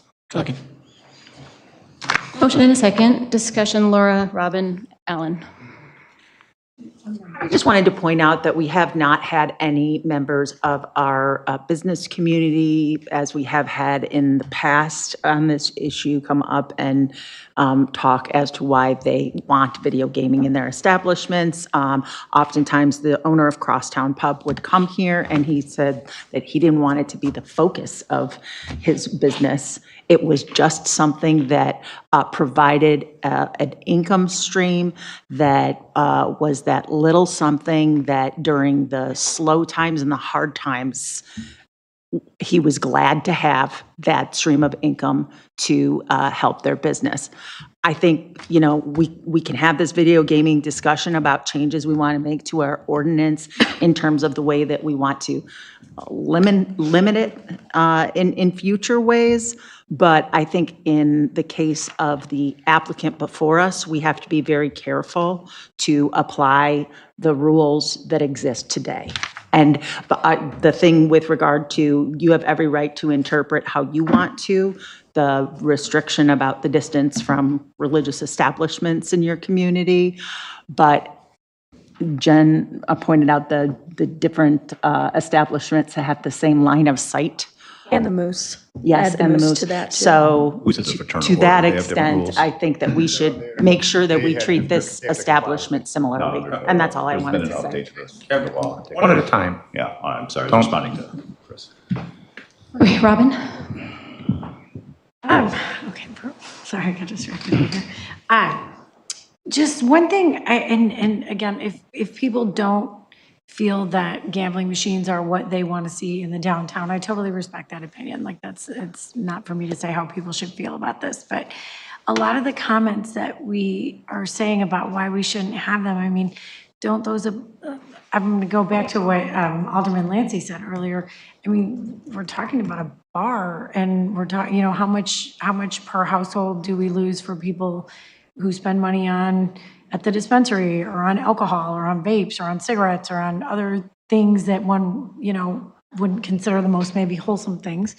And so it gets hard to kind of separate that out. So why is gambling the one thing that is so much different or detrimental? So that's just something I'm not necessarily needing to open up that whole debate, but it seems like we're okay with people drinking next to a church, but not gambling next to a church, or not, like, so it just gets a little bit muddled for me. Again, if you don't like gambling, you don't like gambling. If you don't want the machines, totally understand that, but back to, we have the motion and the second on the table. And Alan, did you have one last comment? Yeah, I wanted to make a couple comments.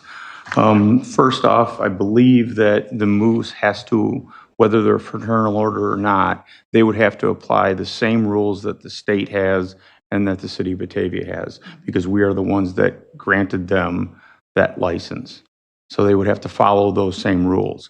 The same with Funway or any place else that has to have a line of sight to there.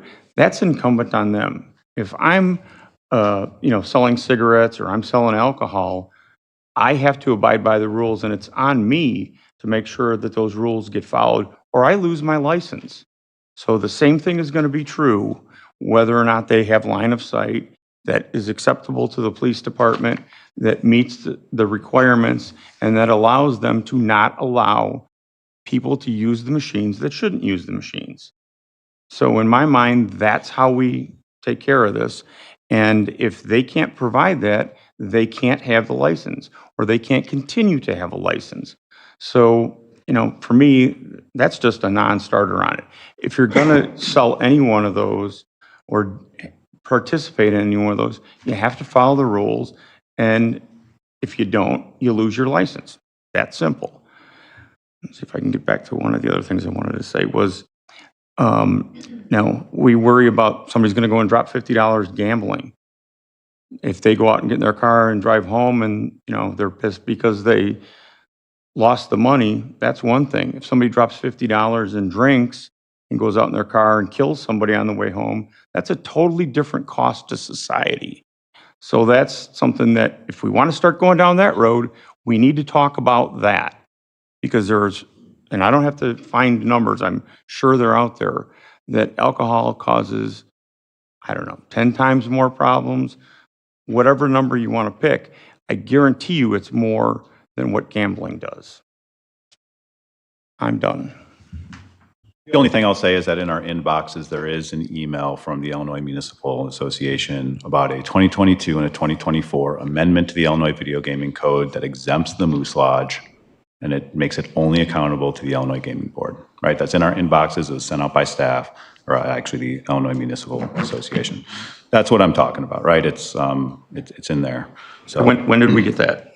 Well, it's from the IMA. I mean, it was passed in 2024, and the IMA, when I was searching my inbox, I don't know, I guess I can Google it right now if you want. I just don't remember it, so I just was wondering. Well, it's one of those updates, legislative updates that are sent out by, the IMA that we get on occasion, so. But the point is, and speaking to what Alan said, and this isn't about gammon right now, but if I'm hearing that folks aren't complying with a line of sight code, then that means we need, if they're not following it, then we need to enforce our code. So I don't know if that's the persuasive argument that is being presented. Saying other people are getting away with it tells me we need to stop them from getting away with it, not that we should allow it, right? I don't know how they're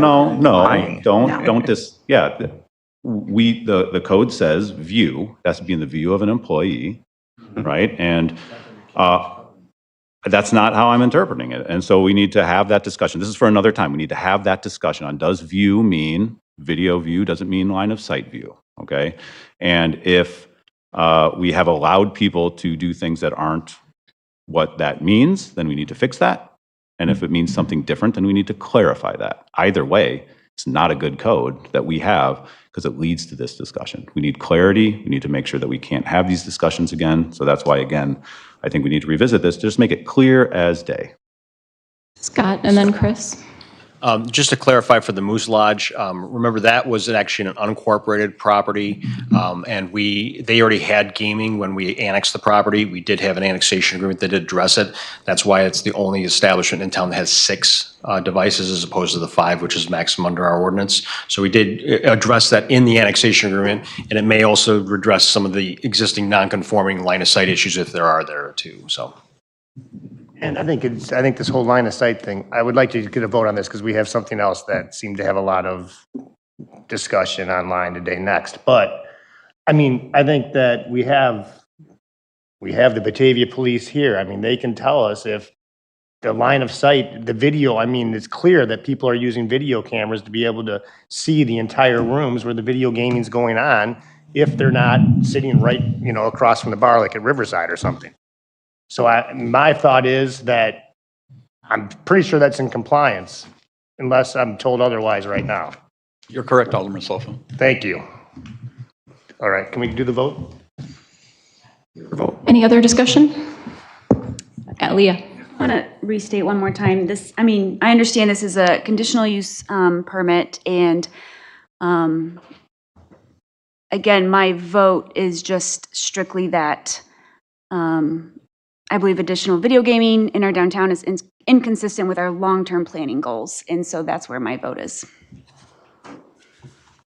All right, I think we do a roll call. Do you want to have any comment from the public before we Good vote? call. Comments from the public.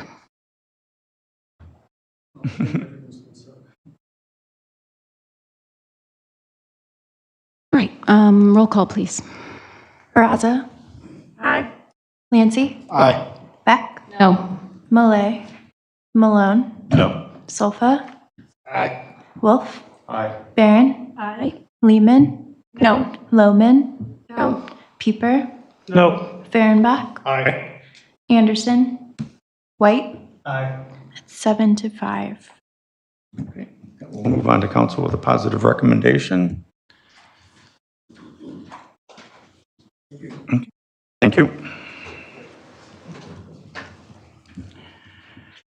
Okay, up next is item 7.7, ordinance 2025-068, certificate of appropriateness for chimney demolition at 25 to 31 North River Street. Zach, go ahead. Hey, so just so for clarity purposes, this item did go to the Historic Preservation Commission last night. It was an expedited single meeting review due to it being a secondary structure on the property, as well as some of the existing structural conditions of the uppermost 25 feet. I'll start with the recommendation from the commission, and I can go through further in my analysis. But the recommendation of the Historic Preservation Commission was to demolish the structure down to a height of 22.7. The commission felt that this was a good compromise to allow for essentially a partial demolition, and it minimalized the impact to the overall skyline of the downtown. Also within the recommendation, they did want a historical placard provided. I'm going to pull up the exhibit provided by the applicant's engineer, and then I'll go through my analysis. But 22.5 or 22.7 essentially is this line here. So during staff's review of the submitted engineering report, inspection report, we found that we were in agreement that the uppermost 25 feet is in severe decay and has structural deficiencies present. Jeff Albertson, the building commissioner, did review this and is in agreement with the engineer who does specialize in chimney inspections that portion of the chimney stack must come down. Without significant structural rehabilitation and potentially rebuilding of the existing chimney in entirety, there would be no way to preserve or save that uppermost 25 feet. Not only is it a structural issue, that the bricks themselves are decaying, and the photos are in the report that shows that. Also outlined in the report provided by the engineer, between the elevations of 148 feet, there is several vertical cracks present in the structure, which is concerning both to staff and the applicant who is present here tonight. And in the commission's review, they found that was a significant burden to the property owner for the commission to recommend restoration and rehabilitation of that portion of the chimney. The cost estimate for simply just demolition for the entire chimney is $110,000. The applicant may be able to provide additional information on what the cost of rehabilitation was, but any quotes they did receive was prior to the formal inspection report. I do want to reinforce that the inspection report was done by a licensed engineer in the state of Illinois. They co-authored several inspection book related to industrial chimneys. So this is where they are specialized in. I'll go through a few of the photos just for the record. And the applicant, I believe, will want to add some input after I'm done. But you can note here on the exterior, there's some significant decay on the exterior of the structure. The photos on the interior, which are later, do show daylight protruding through this upper portion. As we get closer down to photos, I believe 24, you start to begin seeing cracking around the bands that are already present on the chimney. For those of you who are not aware, these bands were installed to help contain the weight of the structure, and that helps with its, essentially it's a maintenance. There was already structural deficiencies, and this is what helps keep the bricks in place and the weight displacement above. So this is a remedy that was already installed likely 30, 40 years ago, but there has been work done historically to this. Additional cracks can be seen on this photo for photo 28. You can note during the report that there is notes from the engineer outlining poor exterior condition, dislodged mortar, previously repaired vertical crack. There's some other dislodged mortar, and then, you start seeing cracking again in several other instances. I'll move over to some of the other photos for the interior here, just to get that on the record. And those of you watching at home, this was publicly available on Diligent with the staff report. So here's the interior photos. The interior condition of the bricks is significantly worse than the exterior. I guess, and Jeff Albertson could touch on this, but due to moisture and the actual steam elements, and when they were utilizing this boiler system with coal, the byproducts essentially would just erode away the interior. This chimney is probably from right around 1910. It's not the original. Photos provided by the Historical Society show that a different chimney was present in 1885 and in 1910. So this is either an alteration or a fully new chimney that was constructed after 1910.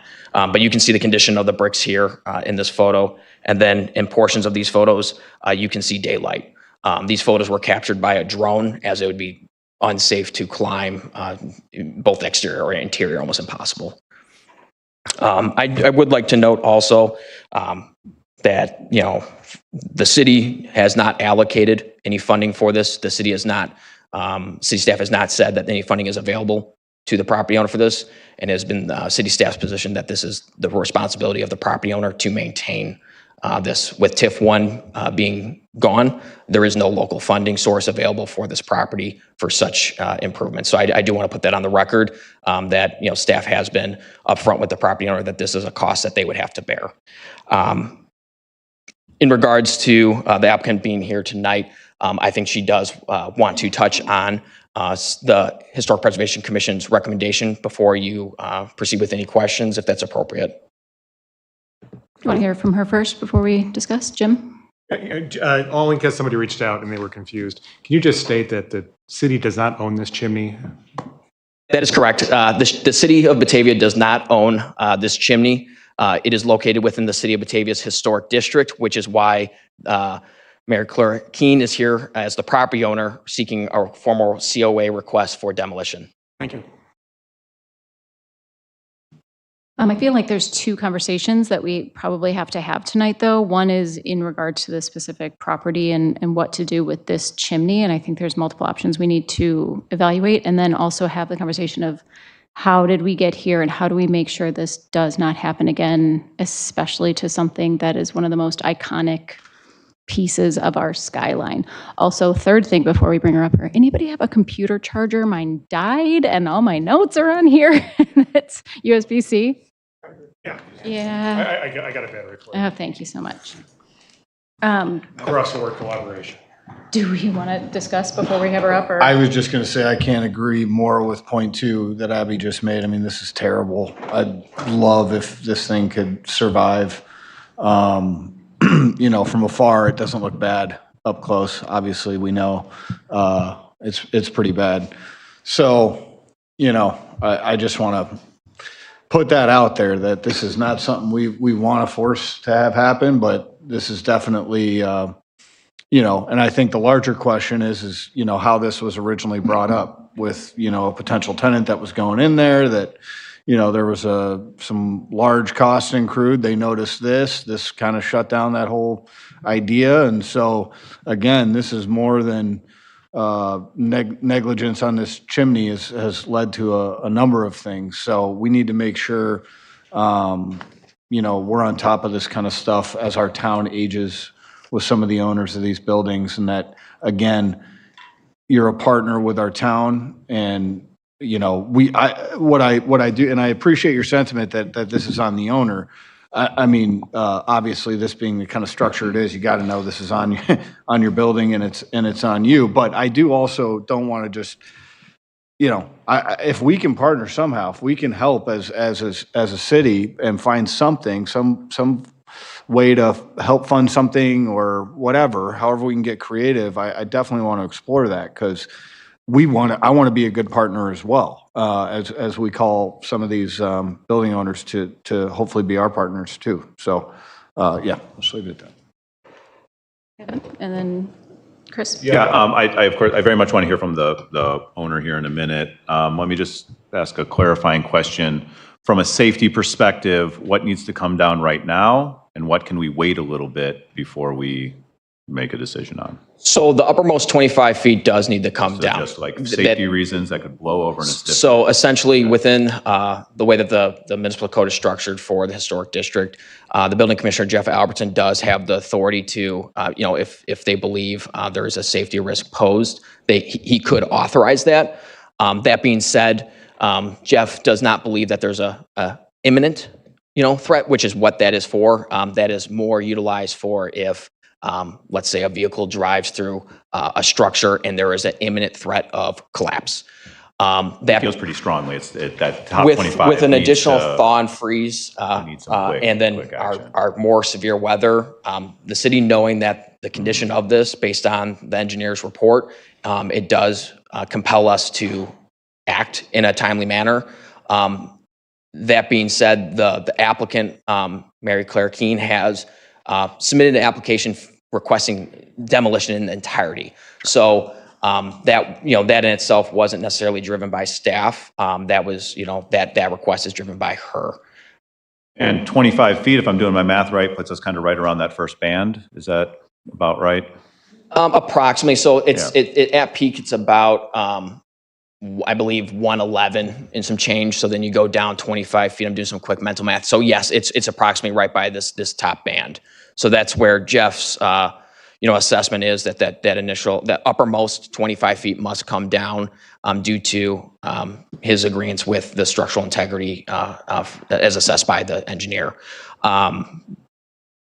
If you don't mind, I do think it'd be an ideal point to touch on that this was initiated by code enforcement action on the property. The city council did direct the Community Economic Development Department to take additional enforcement action and work with property owners in our downtown district, our historic district, to assure that properties are being both maintained, and we are looking to further prevent demolition by neglect, or in this case, there might have been several things that were unknown.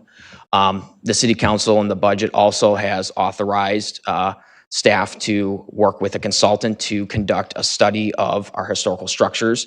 I believe staff will be starting with our significant designated structures, and that will be an exterior assessment of those.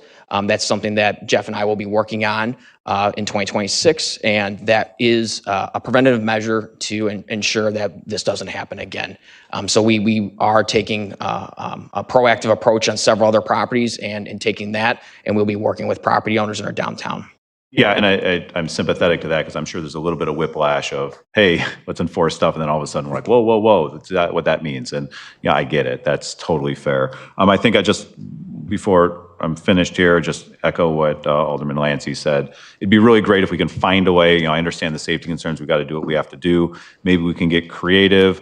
Maybe we can assist in some creative solutions that involve community fundraising, or I don't know. I know there's various groups that are very interested in this. I've kind of gotten more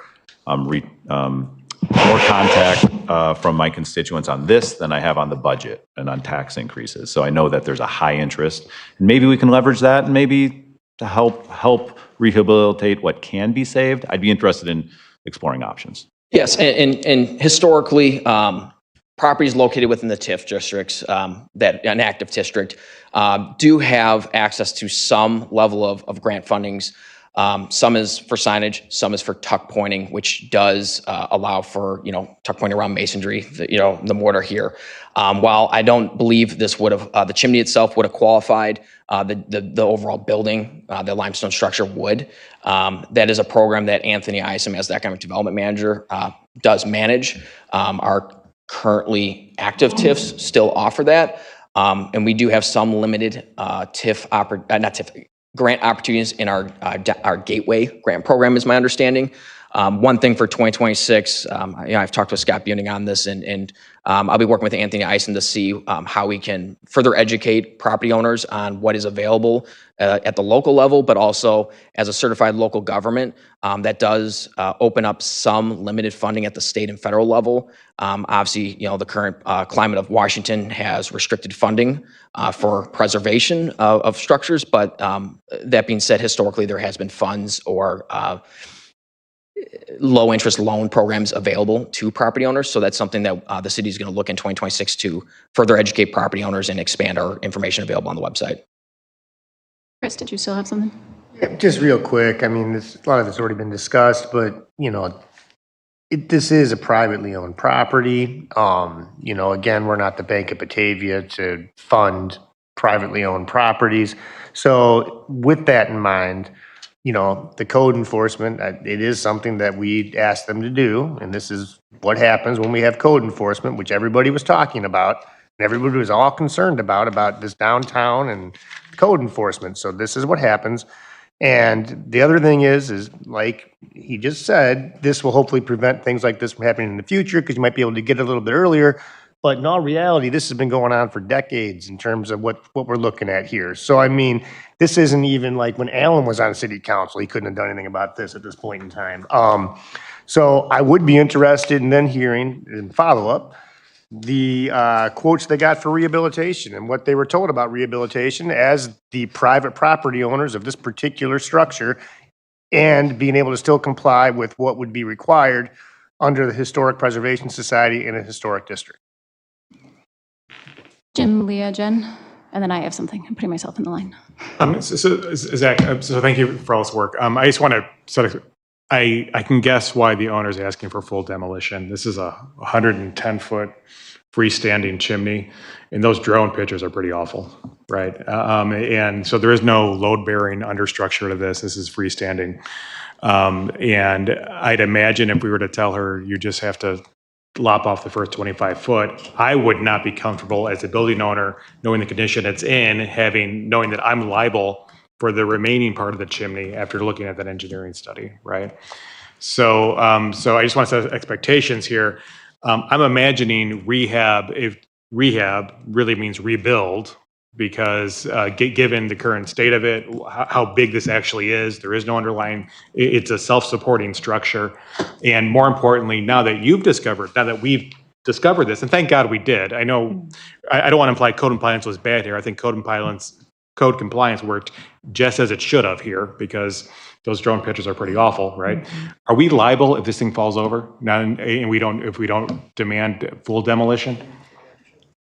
My understanding is that since the city is acting in a prompt manner and, the city is clear that the uppermost 25 feet must come down, we are protected in that if the city were to deny the uppermost 25 feet, that is something that may put this, put the city in I guess, a complex situation. However, again, Jeff Albertson does, as the building commissioner, have the authority to authorize that at any time without city council approval.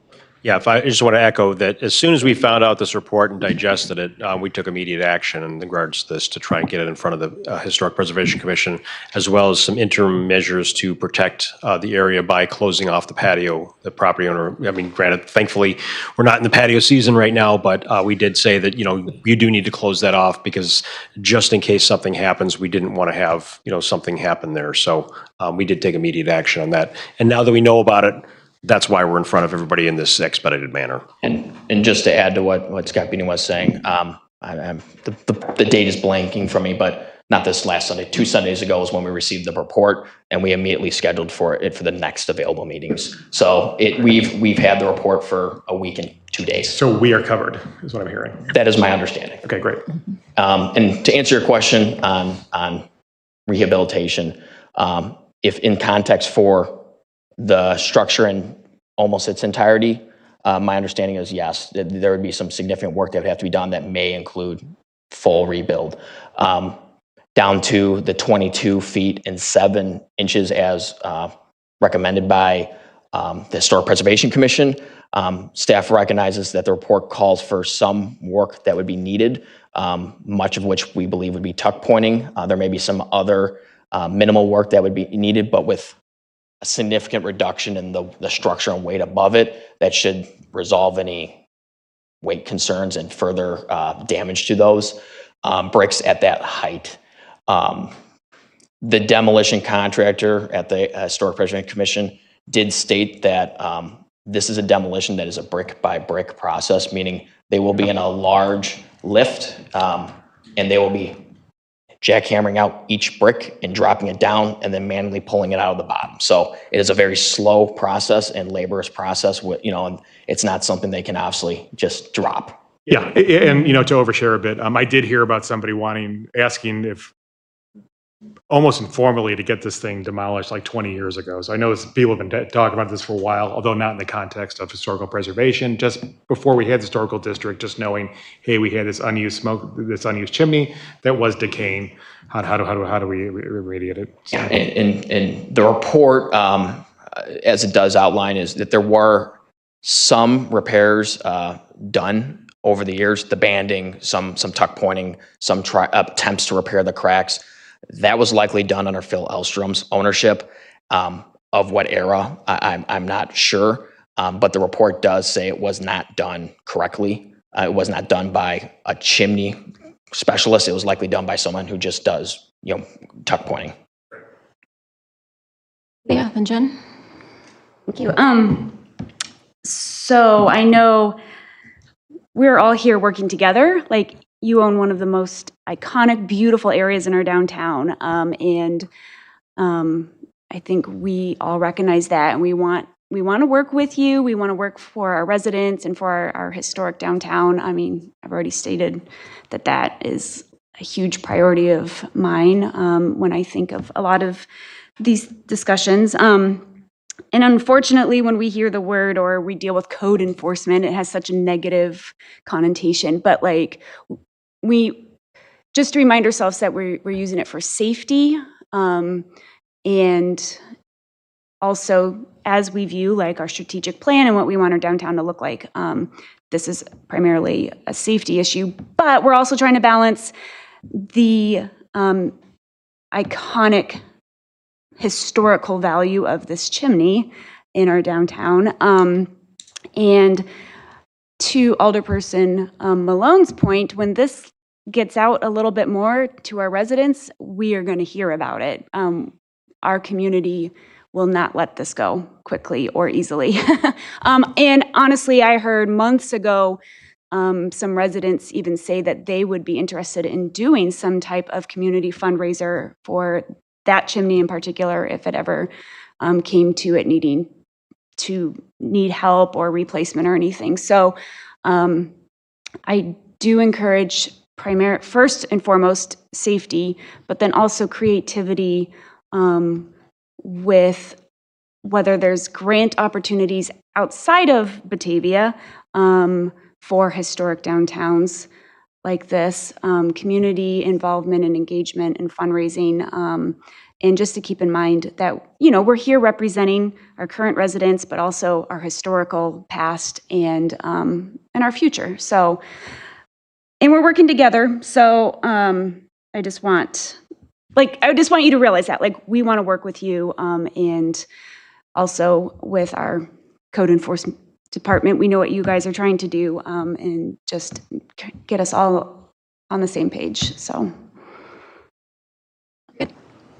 My question was answered by Zach. Okay, Thank great. you. So I've got one, and then Bob. Yeah, my leaning right now is to certainly not approve a full demolition down to that 22-foot mark tonight. I think there's a lot of options that we need to explore first. I'm ready to go to bat for fighting and coming up with creative solutions to save this part of our downtown. I would like to bring up the idea, I know, Chris, that we are not the Bank of Batavia, but as we were talking about earlier, the city could step in and do some repairs to make this thing safe down the 25 feet that we know have to come down, but saving the rest of that, if we could step in and make those repairs and put a lien on the property and be made whole at the next time that the property sells, the city is made whole, the taxpayers are out a little bit of money in the meantime. I'm going to guess once this gets out and we hear about it a little bit more, that folks would be okay with that, but we would have to wait and listen to them and hear. But I wanted to toss it out there and know, to see if that was an option that we'd be willing to explore. As a lawyer, can I just make a quick comment? Sure. It's private property. We can't do that. We can't do eminent domain. I mean, I'm not the city attorney here, but I don't believe we can just do eminent domain to. That was going to be my next question, is if we did put any money into it and we didn't remove it because it's a structurally defective condition and something happens to it, we would probably be liable for it because we put the money into it and we said this was all that had to happen to it. I'm not accepting any probablys until we know for sure. Well, so and that's why I could never vote for that until I have our counsel tell us. Nobody would ask you to. Scott, did you have anything? I saw your head pop up after I said that. So if you wanted to speak to that. If I could just add one thing. If the council were to only approve the demolition of the uppermost 25 feet, and then you want to delay or revisit, we're talking about potentially two different demolition contractors for the applicant, because one contractor can demolish it down to, building roof or the 22/7.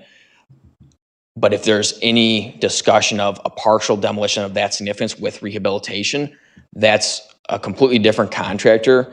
And the applicant has been in discussions with them since they received the report. They may no longer be interested in doing said work. So that's also something that I would caution you. You would need to discuss with the applicant based on what she's talked to her professionals, and that could potentially delay removal timelines for that uppermost 25 feet. Yeah, there's, oh, sorry. No, go ahead. There's a couple of mobilization issues. Obviously, one is the demolition contract and the other would be the restoration contractor. They are not the same. So if they were to do that, obviously the demolition contractor would have to get in there and do the first 25 feet, and then the restoration contractor would have to come in. I know that, and the applicant can certainly say what the amounts were, but I believe the demolition costs were around $110,000 or something like that.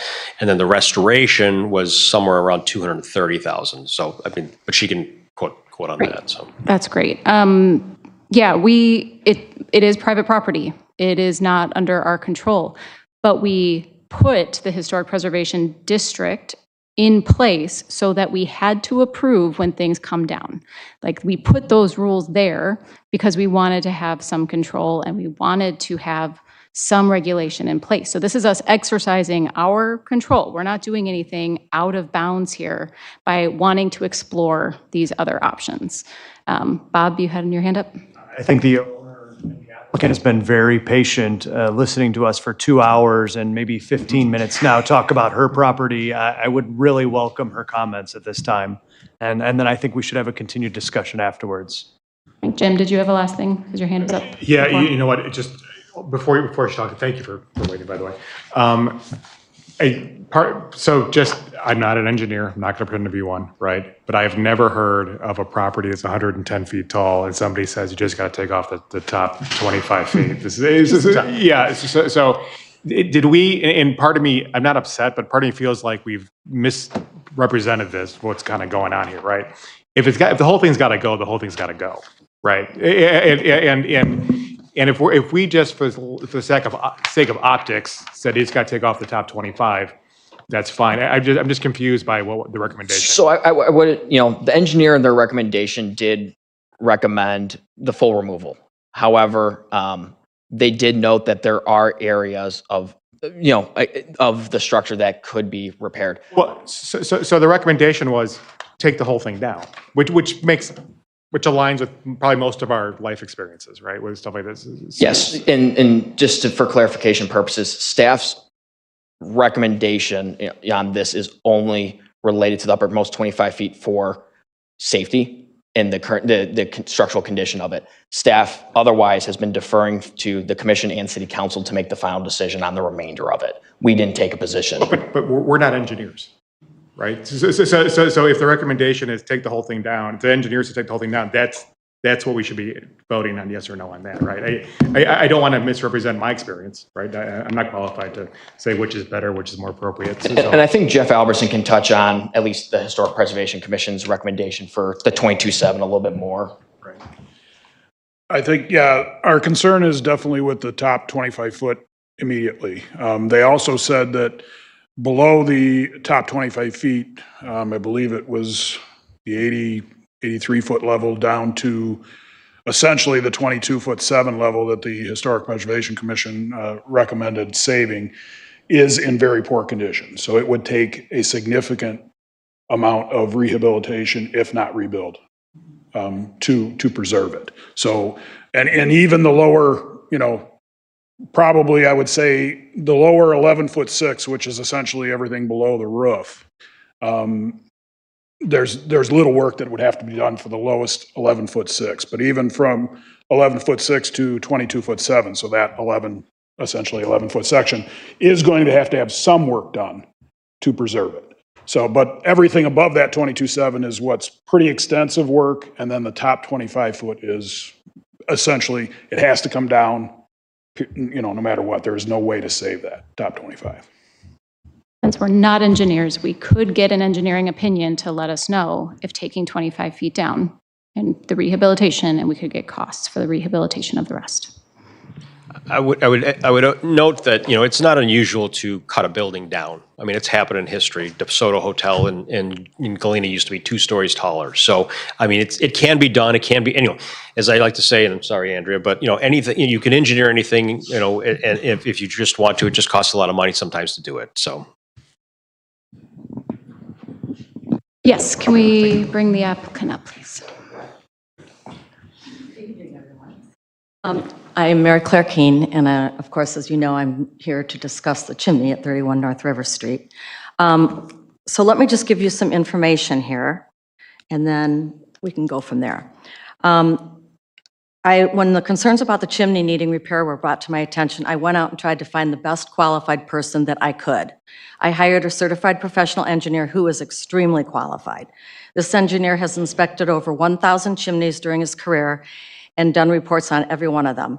He has worked exclusively in the field of industrial chimneys for the past 36 years, and he is active on several committees, including chairman of the structural design for ASME STS, which is for, what is it?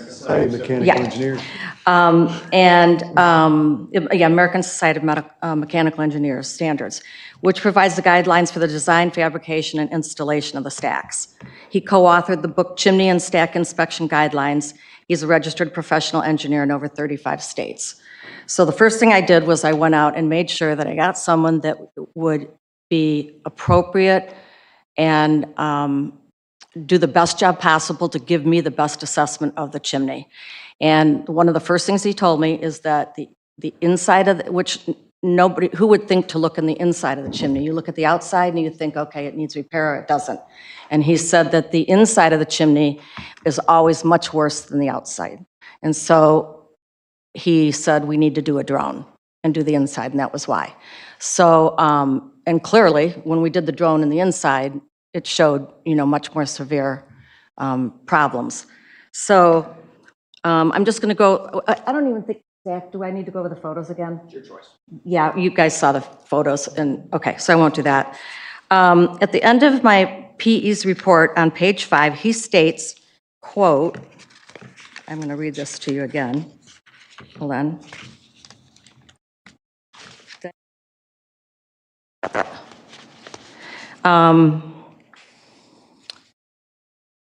Is the chimney should be considered structurally unsound above the roof level. And then he recommends that the entire chimney be demolished down to roof level. And that is in the report. So that is his recommendation. I wanted to give you just an overview of the financial implications. To demo the chimney is going to cost me over about 120, because the 110 doesn't include the cap. And then there's going to be other costs involved. There's going to be dumpsters and, things like that. So, but about 120. I am also in the process right now of repairing the retaining wall along River Street in front of my 21 North River Street building.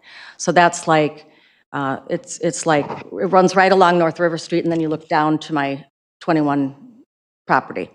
They're repairing that right now as we speak. And that's another $50,000. So I am also going to have to repair the bike path wall, which was deeded to the Park District years ago before we owned the property. And we had no idea that we own that wall. And with a survey that we had, it showed that the line, there was some discrepancies about the survey. So the city had another survey done, and they said, we own the wall. So that's another approximately $50,000. I've gotten bids on all of these things. Over the last couple of years, I've been getting lots of bids. And we are also having some other repairs done that are going to cost approximately $45,000. Including the parking lot being repaved and a new deck on 21, which is my office, the big office building, where we just moved into a smaller space because all our employees are remote. And, but the building we were in, 21, we're going to be redoing the deck in the back. So all this, Bruce and I are paying for all these repairs from our personal funds. We have not been making money on the buildings. And we do not have the funds that we should for our buildings. We have been slow to do repairs because of the money. However, I did do the new roof on 21. I redid and repaired and did the instrument exchange. I just put a brand new roof on 21, and these are all, large numbers. So I've been trying to keep up and get things done, but it's been very, very overwhelming. On top of that, we were hit by COVID. Pal Joey's moved out. My largest space was vacant for 4 years. And then my largest tenant now has not been paying since he moved back in. And I am in the process of evicting him right now. And over $150,000 is owed to me right now from that. And I've tried to support and been limping along and trying to help out the tenants. As we care about the city of Batavia and we care about our businesses here in Batavia. As of December 2nd, I will have 3 of my spaces vacant, and they're going to be my largest spaces. This, as I said, is a huge financial hardship for Bruce and I, and there are extreme costs involved. We're trying to work with you and do everything that we can to do everything right. At last night's historical committee meeting, it was agreed that the chimney should come down. After some thought and a little more discussion, it was suggested that we do a memorial for the chimney by leaving 11 feet above the roof line of the chimney standing, and then put a memorial somewhere nearby showing the photos of the full chimney. I love the idea and the intent of a memorial, and I appreciate the commissioner's recommendations.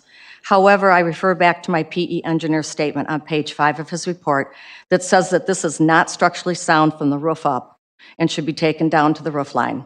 To keep 11 feet standing, and which is above the roof line, so to keep 11 feet standing and trying to repair it would increase my costs greatly, probably around another $100,000. Because I've been talking to a lot of people and getting bids and talking to a lot of experts in the field, and repair companies, demolition companies, and then of course referring to my engineer. So to keep 11 feet standing and repaired is like putting a Band-Aid on a structurally unsound structure. Like doing triage but not fixing the problem. Based on the other repairs, it might very well be done poorly as well, because it's in the report that the repairs that were done previously before we owned it were done very poorly, and that is in the report. As I mentioned above, this is putting huge financial strain on us. Keeping the 11 feet and trying to repair it would increase our costs greatly. And as I said, it would probably be about 100,000 more. I am requesting that we take it down to the roof line per his recommendations, since my PE is the most knowledgeable in this area. My biggest question is that my engineer says it should come down from roof up because it is not structurally sound. There would be a 25-foot drop from the 11-foot chimney down to the ground. If anything collapsed, crumbled, or eroded, it would come down onto the patio as well and onto the patrons. It could also penetrate the roof membrane and fall into the restaurant. I want to avoid any safety hazards and safety issues. And if we don't take it down, where does a liability fall? I also am concerned about how the public might react if they know that a professional said it should come down and then 11 feet of it was not taken down. I also understand the opposite of that, the public response. I want my engineer's recommendation to take it down, and I am sure that you appreciate that I hired the specific engineer so that I could do the most thorough, complete assessment of the chimney. My suggestion would be that you can still do a memorial if that is what you request. It could be put on the patio out and back at 31 North River Street, and there's going to be like from the roof down, that will be left. So there is a part of the chimney that will still be standing. And you could put it on the patio there, a memorial on the patio. You could put it out in front of 31 on the streetscape where everybody walking by and all the pedestrians can see the memorial, because you're not going to be, if they initially were talking about putting something on it, and you're not going to be able to see it, So, and it could also be put on the walking bridge facing where the chimney was really visible when you're on the walking bridge. So those are just suggestions if we want to do a memorial for the stack.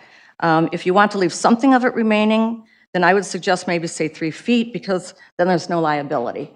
But then again, it doesn't make much sense to me to just have a 3 feet, circle there. But, and then another issue is, we were talking about the demo. So when they demo the first 25 feet, he's going to fill down into the inside. So you'd have to do the repairs. You'd have to think about how this is going to be done, because if you wanted to save that 11 feet, that's going to all have to be repaired inside.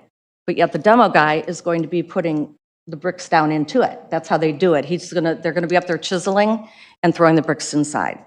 So that's another issue. So really, that's about all I have to say. I wanted to thank Jeff, Zach, and Justin. They've been great, and they've been working with me really well. So in conclusion, I'm requesting that you approve the demo of the chimney down to the roof line. Once approved, the permits and demolition can start right away. And that's for you to discuss as well, the timing. I believe I have done my thorough due diligence and would ask that you consider everything I have submitted. And I just wanted to thank you all. Okay, thanks.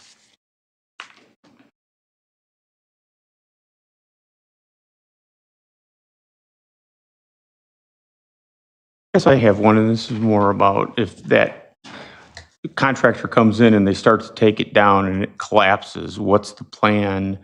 Do they just keep demoing it and try to go inside with it? But what if it collapses and falls away from that or into the building? They do this all the time, so I'm sure they have measures for that. Okay. And I know that he's going to take all the necessary precautions with safety and the area around it. And Would they allow people to be in the building surrounding that while it's being done, or is everything going to be closed off? I'm evicting the tenants so that it's going to be empty. Okay. So that won't be an issue. Yeah, that was one of my questions I had asked me by public, was how would that physically happen? It's a good time right now because of that. And with it being winter, and the work the contractor has stated they can start and do work in winter, the bike path itself would likely be underutilized or closed. So that's something also to take into account, that the contractor's work would not impede the bike path either. Okay. And that's a question we would be asking during the building permit process as well, is, what safety precautions are they going to be putting in place to, ensure there's no issues with that? Yeah. I understand that for you as the property owner, the demolition is the quickest, most cost-effective option for you. Fully appreciate and understand that, but I am just curious, have you received any reports about what a rehabilitation would even look like? A rehabilitation of the tower would even look like? I I have gotten bids on repairing it. Yeah. But that was before we went inside and we saw what was going on inside, and the engineer said it needs to come down. So to repair it, you'd have to do the outside and the inside all the way up. Now, just to do the outside, it was about $220,000. But to do the inside too, you're talking probably about $500,000. Yeah.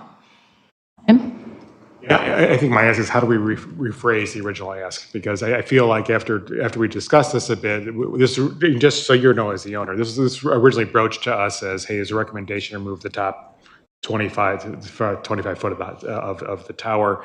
What was not probably acknowledged was the recommendation was just to demolish the whole thing, right? And that's based on your engineering study that was done for the chimney, right? So I'm not comfortable being asked to vote on whether we should demolish the top 25 foot or the entire thing, because I feel like this isn't something we should be voting on. If an engineer says it's got to go, it's got to go. And that's it. You know, I mean, that's my take on it. I'm not sure what other people on the council feel, but I feel like this has been a little bit misrepresented after we talk about it. For clarity. Yeah. In the staff report, in the summary, it does state that Ms. Keene's request has been from the beginning to demolish the entire. That's not her request. That's what the engineer is telling. No, that is her request. Okay. She is the applicant for the certificate of appropriateness. That was her formal request. So in the summary of my staff report, it does say that she has requested to remove the entire chimney. Okay, so just to play back what you're telling us, right? So we have a certified engineer's recommendation, demolish this chimney up to the roof line, all right? And we have not conducted an engineering report on this chimney at all, correct? Independently of what she's provided, right?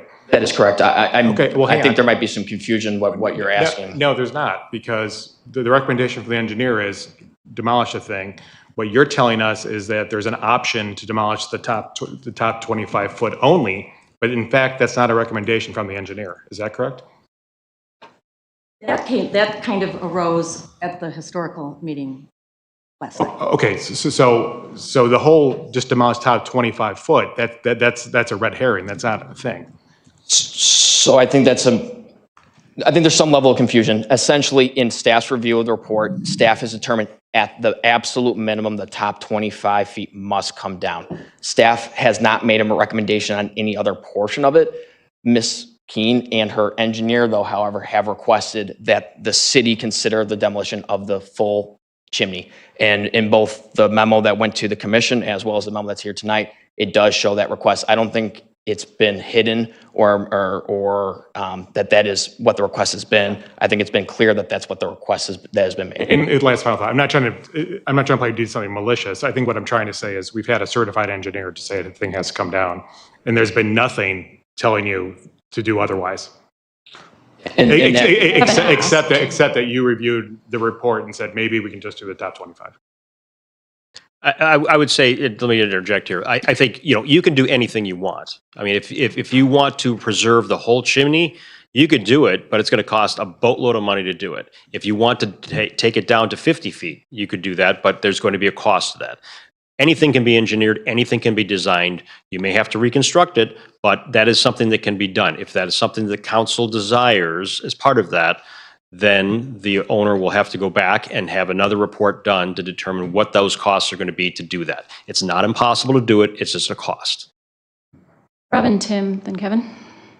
Okay, so a couple of things. So just to kind of go with what Jim was saying, so the top 22 feet, that was based on city staff's interpretation of the engineering report, or just from what you saw, he said, okay, the top 22 feet seem to be in the worst shape. So possibly we could do that. And with historic preservation came up with that as an option.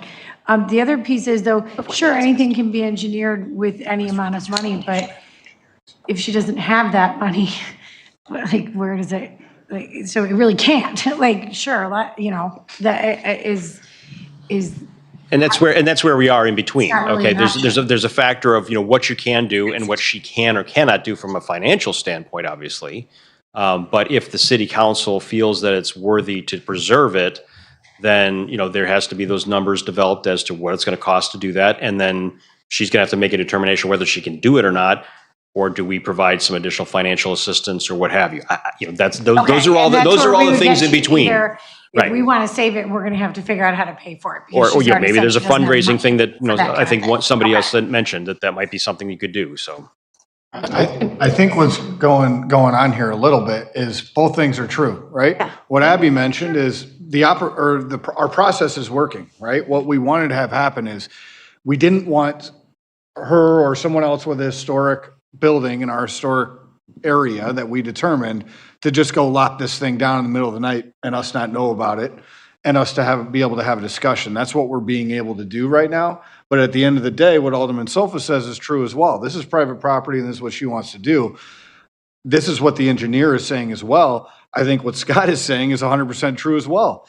We could spend $1 million and go rebuild this thing, no problem. I mean, we could do anything. It's just money, time, effort, all those things. So I think we're kind of talking in circles a little bit here, and we just need to determine whether, her moving forward, given what we've said. I think everyone here wants the chimney. We like the skyline. We love the history of it. The history buff in me that's what I love about it, and the way it looks. But unfortunately, not our building, not our money. And if we don't have it quickly, that thing's a liability to her right now. So, we need to go ahead, in my opinion, approve this thing.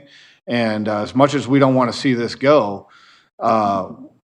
we needed to have a better plan, more thought out ahead of time that was going to lead to a potential funding model or something. But we have nothing of that. And now we have a very top tier engineer telling her this thing's got to come down or it's going to cost you a lot more. Kevin and then Laura. Yeah, the hard spot this puts us in is the coming in the middle of the night and tearing it down, which is what we're going to hear. Like, that's what this is, right? It's not quite the middle of the night, but we're pretty close. And I think that's where some of the hesitation comes on my part. And I know how we got here. I understand that it's both direction from staff as well as where the building was. So what the consequence of that is that it feels as if we haven't explored all the options. To the point of the engineer, he appears to be an incredibly certified, no reason not to doubt him. I'm certain he's correct. We also need to recognize that, it's the applicant's engineer, and we should do our due diligence, and we should think about what's going on here. So it's hard to be in this position where we have to make a snap decision based on one set of data without having fully explored all the options. And the options are vast. There are many options. I think my family's from Sturgeon Bay. They have the steel bridge in Sturgeon Bay where they raised a ton of money to save the steel bridge. And that was an amazing effort. It was dangerous for a long time, and they were able to preserve it and it became iconic to their town. If we are in a position where we can help organize and coordinate community effort to save something iconic, that would be great. Challenge is we have 25 feet that might fall on someone's head, okay? I'm not saying anything anybody doesn't know here, but it's not quite as simple as an engineer said we should do it, so we have to do it. It's not that simple. It's also not quite as simple as only the private property owner has to pay for it or only the city has to pay for it. There are tons of ways we can get creative and be the leaders of our community to try to save this.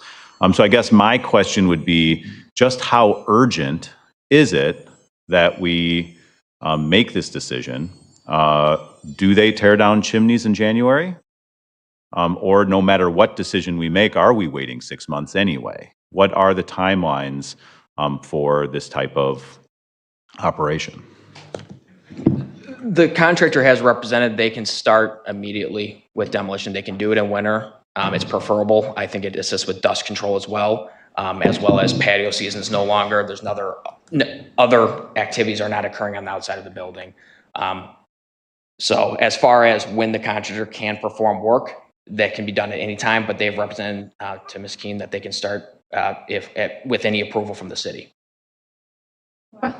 I think one thing that needs to be pointed out here about how you're saying, everybody kind of is right about what they're saying. The 25 feet is exigent, right? The reason why this is being put on an emergency timeline is because the assessment is that the bricks could fall now. The bricks that are lower than 25 feet, they're structurally unsound, However, there is time for there to be another application for that portion. Now, granted, there are costs of double mobilization of a contractor, and that needs to be taken into consideration as well. So, but I just wanted to point out that that's the reason why there's this difference between the top 25 feet is exigent. Top 25 feet is imminent. You know, because we are aware that it is in the condition it is, we have to act. It's in the memo. That's why it's here. It's in the memo that regardless, there's going to be a perimeter created around the chimney to keep people a safe distance away from it before we move forward with any option, right? So we're mitigating some risk. If we decide to pause tonight and gather more information, we are at least mitigating some of the risk. Leah? So we are not the property owner, but we are we are the City Council of Batavia, and our historic downtown is something we deal with and have a say on. Also, for better or for worse, it's very complicated to own old historic properties, which is where you find yourself in. This is why some people don't buy old houses, because they know that there's going to be a lot of work that goes into that. But some people buy the old houses because they love the character, they love the bones of the house, and so I understand it's expensive to own these historic properties that you own. I understand that. But we also have a responsibility to our residents and to our town to make very thoughtful, wise decisions and about our downtown, about our history. So I would be supportive of immediately doing something with the top 25 feet because that is a imminent safety concern, but I think we need to take time to consider other options for the rest of it. And I know that that might cost a little bit extra, but that's just the nature of historical downtown buildings. Bob, then Jim? Just real quick, I got to say something very logical, that if we look at taking the top 25 feet down, the quotation you have received from your contractor is probably null and void. They are going to have to take a completely different approach to removing that top 20 feet. If you cannot throw 25 feet worth of brick through 80 feet of very structurally unsound brick and not expect to incur additional damage, that could put that past its ability to be restored. So please don't look at it as, yeah, you can just airlift out 25 feet, no problem. And not that anyone's doing that, but I want to make sure that that could be $100,000 just for 25 feet on this updated quote. The mobilization for her contractor is, I believe they're proposing a 150-foot boom lift and a crane to remove that concrete cap. The removal of the 25 feet would require her to recap the remaining portion. So that's a new concrete cap. It's not the same because it's the different size and the existing one's cracked. So they'd have to recap it, which presents its own issues. And so that's, again, a crane to put that back up there for mobilization. And should the city council decide later for either further demolition or if it has to be rebuilt, that again is once again a crane and a lift. So I just want to echo on the mobilization aspect. It's not just scaffolding, it is some significant equipment, including a crane. Jim? Yeah, as much as we don't want to hear it, we had a certified engineer, which is a big deal to be a certified engineer. Certified engineer is something you walk in and say, oh, by the way, I'm certified now. It's a very formal process. Inspected the chimney, said it has to come down. And for whatever reason, now we're talking about taking off the top 25. So if we take down the top 25, it's not a safety issue. But if you go 26, it just sounds wrong. I mean, the more I look at it, the recommendation is that it has to come down to the roof line. It comes down to the roof line. That should be the vote. I don't know how we're jumbling this up. I'm actually really, really uncomfortable voting on this because I feel like if I were to vote, so let's say, because my heart is keep the chimney, take out the first 25, top 25. That's what my heart says, right? But my reality says a certified engineer took a drone, did the inside and the outside, made a recommendation, and said tear the whole thing down. Who am I to go against that? right? So I have to vote for demolish the whole thing up to the roof line because that's what the engineer is telling me, right? And just to add to that, with it being located in the historic district, any demolition, but for an emergency, imminent emergency for the whole structure, has to get city council approval. That is the process for any building. So whether we're here for the 25 feet or the entire, it would have been before But you. Zach, I don't know where this top 25 foot even came from. If the recommendation for the engineer is take it down to the roof line, that's the ask. I don't know. Based on the analysis of the study, that is the most significant structural concern of imminent. That is where- But are you qualified to go against the recommendations of a certified engineer? So Jeff Albertson is a licensed building official with the state of Illinois. He holds a substantial amount of certifications. Jeff reviewed it and said that is the imminent threat. Jeff reviews, and Jeff, you can add to this, but Jeff does review a significant amount of building plans in his capacity and felt that that was the immediate threat. Again, Jeff can authorize that at any time. However, we can't just leave, what it leaves it with is that's why we are here with the application. The application is that Ms. Keene made is for the demolition of the full structure. That is her request because the HBC and City Council does need to opine on the remainder of the structure, whether it's capped or fully removed. That is what has to occur within the historic district. So she is making a formal request, and that's where we are today. So real quick before you go. Can I just add that the lower part is not good? It's just that he pointed out the most severe, but the lower part is in bad shape as well. And so that, I don't want everyone to think that it's okay, because it's not. And there's rusted beams where it shows like, it looks like the brick piece right there. Oh, okay, so.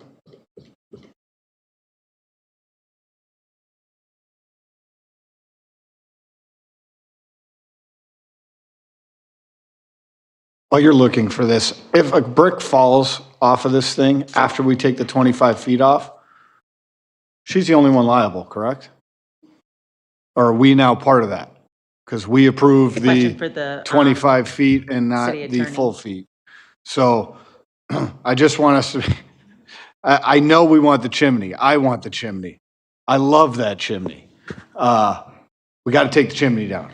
It's unfortunate. So there's, I think, 3 different paths we can take tonight. We approve that it all comes down. We approve that 25 comes down now. Or we table it and we wait for some information so that she doesn't have to go back and forth. If we approve the 25 comes down, or if we approve the whole thing comes down, if we approve the 25 comes down and then we realize the whole thing has to come down, that she's not remobilizing. Hold on, I'm speaking.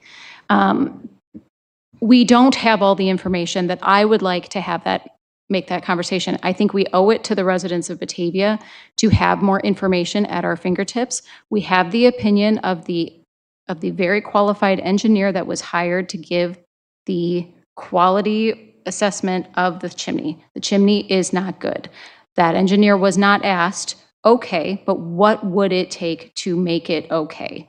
I think we need to have some of that information in front of us to know what it would cost, what it would take, give the community an opportunity to weigh in or to fundraise or to at least offer some support or help, find out what is possible. I'm not worried that in the next 2 weeks between now and when we have the next meeting, that we can't gather some more information and that a brick is going to fall down that we all can't sleep at night about. It's been in this condition for a really long time. I'm just asking for a pause in the conversation to gather that information. The information being fundraising? So to know what it's going to cost or what it would entail. If we take the 25 feet down, what the rest of it, if the rest of it can be saved, what it entails. Sure, so I can ballpark it for you right now because I've been talking to all these contractors. And I'm telling you that if to go in and rebuild that section, you're talking $1 million, $1.5 million. Because my bid was just for the outside. And this needs repair, interior repair too now. Nobody knew that before until we did the drone. So it's going to be astronomical. we've spent a lot more, I feel like, on a lot less in this town. Go ahead, Kevin. Yeah, and with respect, that's based on a bid for an outside. We actually don't know what it costs somebody to crawl up inside and redo it. We did spend $2 million of TIF money on a ramp that could have rebuilt, this chimney. I think what I'm hearing Alderwoman Beck share is that we want to give other people the opportunity to give you money to fix it, right? That's what I'm intending, right? If we can take a pause, we can get the word out and try to get folks to give the property owner money, which they've done in the past, it's worth a shot. We wait 2 weeks, we've roped it off. We're going to make sure nobody's standing under it. I've seen chimneys come down, they tend to fall down in one pile, right? That's not going to happen. But I think taking a pause makes a lot of sense to see if the community wants to put their money where their mouth is. And if they don't, then we're still where we are. How do we do that? Who would be responsible to maintain it, though? Yeah. So if people donate money and it's first only off, point of personal $20,000, privilege what do here, we I do believe with I that? have the floor, first off, and I hate to get aggressive here, I apologize for that. It's a good question, right? Who's going to maintain it? And that's all things that we can take out to the community and that we can attempt to do. And maybe they say no, but for us to sit here and not even give the community the opportunity, I think is not a responsible use of our time. It's not a responsible approach to our town. If they are not willing to raise the funds to help with this, then so be it. If they are, then we can talk mechanisms to maintain it, mechanisms to make sure that it's up to standard. There's a lot that goes into this, but there are mechanisms and ways that other communities have approached this, and we're able to leverage the money in the town and the interest in the property to give you money, like to give you some free money to fix it. And I imagine if somebody were to write a check, you'd say, well, heck yeah, right? Because that's probably one reason you purchase property. And I get it. I think your worries and your concerns and your interests are 100% valid, right? I think Alderman Lancy was absolutely correct that everyone can be right here. But I do believe that if we take a minute, take a breath, we can see what's out there. If I could add, the only member of the public in attendance at the Historic Preservation Commission meeting last night was Al Watts from Preservation Partners, who himself was in agreement that there were, it'd be great to restore it all, that this was not feasible, and that he was in agreement with the Historic Preservation Commission's recommendation. The city council considers that. They don't have to agree with that recommendation. They can vote to demolish it all. They could vote to restore more. But the only person from the public that was in attendance was Al Watts from Preservation Partners. Nobody else has reached out to staff about this item. My email is shared on the agenda that is posted. I know there's been chatter online, but I can speak that no one's contacted me or Jeff, and I believe no one else has contacted Scott Buting on this topic. So from a staff perspective, we have heard from no members of the public. Chris, then Leah, Alice, Dustin. One, there's no TIF money left. There's no TIF. There's no TIF for this area, okay? Two, I think there was another option that it goes down to 22 feet, 7 inches. I think that was like the option, isn't that the roof line? So it's not demolishing it all the way to the bottom, is that correct? So the roof line is at 11 feet. So 11 22 feet is 11 feet above roof line. So what was the maximum that was decided would be okay? 11 feet above. 11 feet above roof level? Yeah, right here at this dotted line. That's what the recommendation was from the Historic Preservation Right, Commission. so it's 22 foot, 7 inches. So that's the fourth option that Alderman Beck didn't say. And number three, let's say we go out there and like we were just told, there's been no direct contact. Online chatter, on the keyboard warriors on social media. Anyway, if we want to say, okay, let's raise some money. Let's say we get 20 grand. What are we going to do with that 20 grand then? Do we give it back to them? I mean, and then it makes no sense to me. And on top of everything else, we have legitimate complaints with people who are complaining about like a 3% increase in the water, an 8% increase in sewer, a 3% increase in electric. And you think that we're going to raise $1.5 million in 2 weeks to restore a chimney? It's crazy talk to me. I'm sorry. I just, I understand that the historic part of this chimney, but I think we need to be realistic here. Thank you. First of all, I just want to encourage us as council members to be respectful of each other when somebody is speaking. This is a collaborative space. We all are allowed to say things, and I would just ask that if somebody is speaking, that you listen with respect instead of rolling your eyes, huffing, sighing, throwing your arms up in the air. That is just what we should be doing, representing our residents. Also, if we vote tonight, if we vote in favor of a demolition, City Council, where the official vote happens, is still a week away. And we don't know what could happen in the next week. The residents might be quiet. They might not care, to your point, Alderman Sofa. Or something might happen in the next week, and then that would give us some direction before we do our official vote at City Council in a week. So I agree it feels far-fetched that the community would raise $1 million for this. I just think it is worthy of this discussion and all of the considerations that may or may not be possible, because it's a big deal.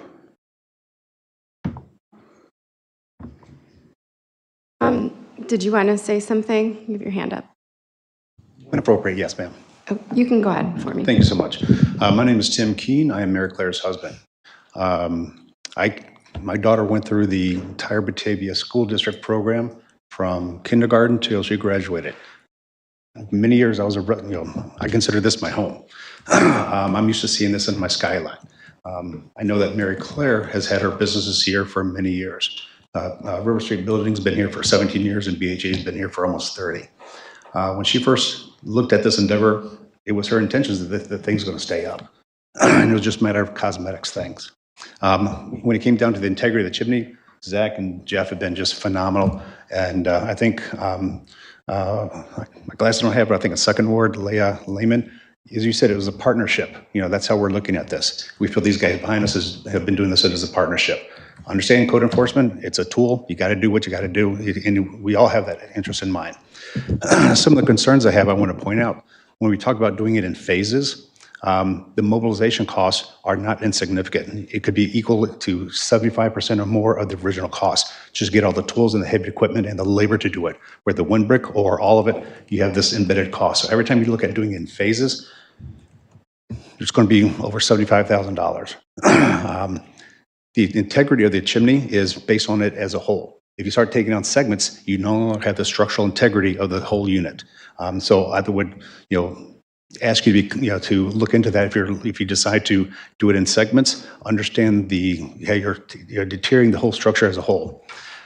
As the report said from the PE, who's very qualified, the top part is, and I think Jeff said it, it's imminent. So one of my questions is, of a risk management standpoint, is what's the timeline between imminent time and 1 minute beyond imminent? Is imminent a week? Is it 2 weeks? I don't know. But if that has the category of imminent, what happens the day after imminent is passed? That's when it comes to liability, and I don't want to have the conversation with any of the residents here who I've considered family and friends for 20-some years now. Mayor Claire doesn't want to have that. I know that people of the board here, you guys don't want to have that conversation. That's and the report said the top 25% is really bad. The next section is is bad, but the whole thing as a whole is very bad. It's just a matter of one slice of a bad wound.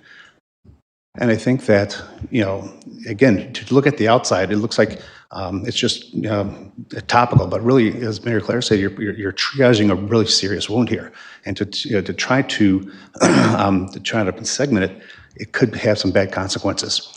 Part of the conversation we had with the Historical Society last night, the gentleman was very knowledgeable on the bricks that were in there. He goes, you actually have deteriorating bricks in there as well. And he goes, it's very unique. You can't find it anywhere else. He's tried to find and research these bricks to get more. He goes, you can't find them anywhere, but he was very knowledgeable on it. The guy said it right over there. And so it's not just a matter of, you're patching and doing a little cosmetic work. It's structural. It is deep wounds to this chimney. And so I would just ask you guys to be, you put thought to, the difference between imminent and a day plus imminent. If you start taking the section off, you're still going to have exposed brick. Maybe you have to put another cap on it, and you're just hemorrhaging, costs. It's not going to be $20,000. It's, as Mary Claire said, you literally, if you want to preserve it, it's about tearing down and rebuilding. That's where the recommendation of the focus should be on. I also wanted to mention that the picture I was going to show on that portion it's right on the roof. So it sits right on the roof there. That's in the lower, that would be left. There's all rusted beams in there if you read the report. It was way down at the bottom. There's a bunch of rusted beams in there, and that's in that lower portion. So I just want to point that out to you. And then the other part was, let's say you raise $500,000 or more to rehab it, then it's the ongoing costs, and those are not, it's the labor to do that. You're going to get a crane in there because that's why they have to get a crane to take it down one brick at a time. You can't do scaffolding inside, you can't do scaffolding outside. So it's, you look at the mobilization costs, if it's going to be $75,000 to mobilize it, it's not going to be much less than that to kind of just to do the tuck pointing, and it's unfortunate being a 100-foot tall tower or chimney. Tim is knowledgeable in this because he is building manager for all the buildings at Argonne, the radiological buildings, so he has a lot of knowledge in this area. Thank you for sharing all that. I feel like for me, hearing the conversation today, two things are clear, right? This chimney is a safety concern, and number two, it's going to be a big cost, whether we demolish it or preserve it. And the third thing is that there is this notion that we're not sure how much it would cost to preserve it. There's an unknown. And I'm not comfortable making a decision without having more information. I'm in the camp where I'm leaning towards I'd like to pause to get more information, but I want to ask some questions about that. For getting more information, I hear two things. I hear one, we want to ask to find out if we can do our own study for engineering to find out the cost. The other ask is to find out if there are donors in the community interested in supporting this. So I guess my question would be, what is the first ask? Are we going to pursue a study to find out the cost, or is the first ask going to be, does the community want this, and then pursue the study? What are you envisioning when you're asking for the pause, asking council? Question, and since I asked for it first, I think both. I think finding out from the community if this is something, if we hear crickets over the next week and a half, fine. It's another historic structure in our downtown that we let go to waste and we let fall down. Like, we've had a lot of those. And then if they do care, then we pursue it and we find out how much it would cost to rehabilitate. And I think that opens up the doors to understanding what the grants are out there, and we have the discussion about different funding mechanisms moving forward. I think that makes sense. I support that. I mean, I think we owe it to the community, especially with us wanting to preserve our iconic downtown historic buildings, to at least ask the residents and community to find out how they feel, if there's interest. And if we wait a week or two, I think that's the timeline we're kind of thinking, so it's not too long. It makes sense. I don't think it's a big ask on our part to wait a couple weeks. It would still be before winter, so officially starts. So I think that I'm okay with that. I had something, you mentioned grants. Are you talking grants available outside of the city? Or, so the way that those grants work, there is no grant window open right now, and they are typically for rehabilitation projects of the scale of rehabilitating a building such as this. The only local project that I know that has obtained funding is the former Copley Hospital in Aurora that was undertaken, where they brought that back to life. It doesn't tend to be for smaller projects or for non-habitable items. structures. So as far as grant funding availability from state and federal funding, my understanding is there's nothing available at this time for that. And if there is other nonprofit organizations, I'd be happy to, talk to them. But just to be clear, there is no open window with the state of Illinois or with the federal government at this time for grants that this would be applicable for. Thanks. Dustin? I was just going to cap it off myself by saying I live right down the street from this. I can practically see it from my house. But looking at these images, logistically, I think it's too late. I hate to say it. And it'd be great to keep. I'm definitely going to miss it. But I think it's just too far gone right now. So that's my just Before you, defense. Alice, did I cut you off and call on Dustin before you were done? Okay, Jim, then Tim. Just echoing what Dustin just said. Only because just holiday week, checking the clock, 9:50. What are we voting on tonight? I've lost track of what we're voting on. Are we voting on the certificate of demolition? It's right here. So, Yeah, am I good? Go ahead, Tim. so I think the more time passes, the more information that gets shared here. This is a committee of the whole meeting. We know this will come to a council meeting. We will have time, depending on what that time is. If we send this to council with a positive recommendation, as it's read here, which I will make a motion to do, I'll make a motion that we send to council with a positive recommendation, a certificate of appropriateness for chimney demolition at 2531 North River Street. And this will give us the ability to basically have some of that time available. But I think the more time goes by, the more we're on video sharing information about this, we're accruing liability, in my opinion, as we speak. So if we don't approve this, I mean, we're basically stepping forward going, yeah, we'll give it 2 weeks. And to the point of when is imminent, right? I mean, we have now been told by two very professional people beyond our capabilities that top 25 feet is imminent. We have then been told that we don't have the capability or the means outside of the owner's means to, the rational thing to do is to take the whole thing down. And I know we don't want to do that from an aesthetic standpoint. That's what we got to do, so I'll make that motion. Alderman Lancy, in your motion, you do need to recommend either a partial demolition or a full demolition. Either, yeah. Full Certificate for demolition. appropriateness for full demolition of the chimney demolition at 2531 North River Street. Definition, is that to the ground? Is that to the 11 roof height? Is that to That's the 22.7 foot mark, correct? No, that's a partial. The full demolition would be the roof line.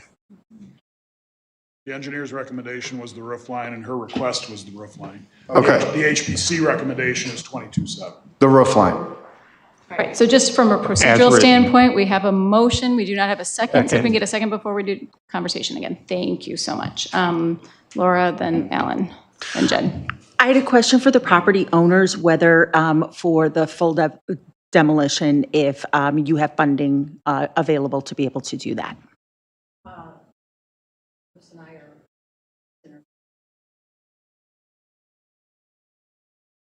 You need to use the mic so that we Yeah, sorry. record Sorry. that.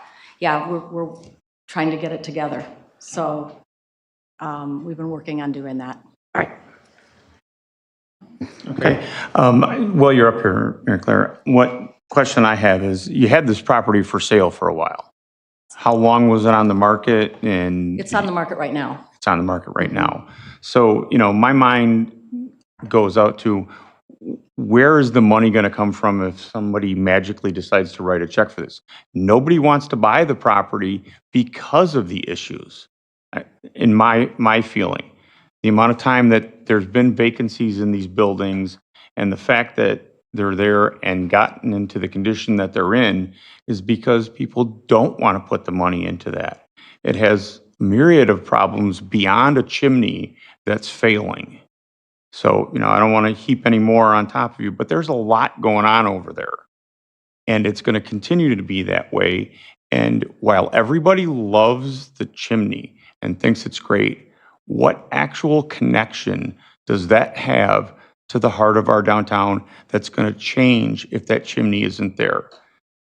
Is everybody going to just run away and not have anything happen in our downtown because that chimney disappears? I don't think so. I think it was an extremely good reuse of a building where Sturdy Shelter is right now.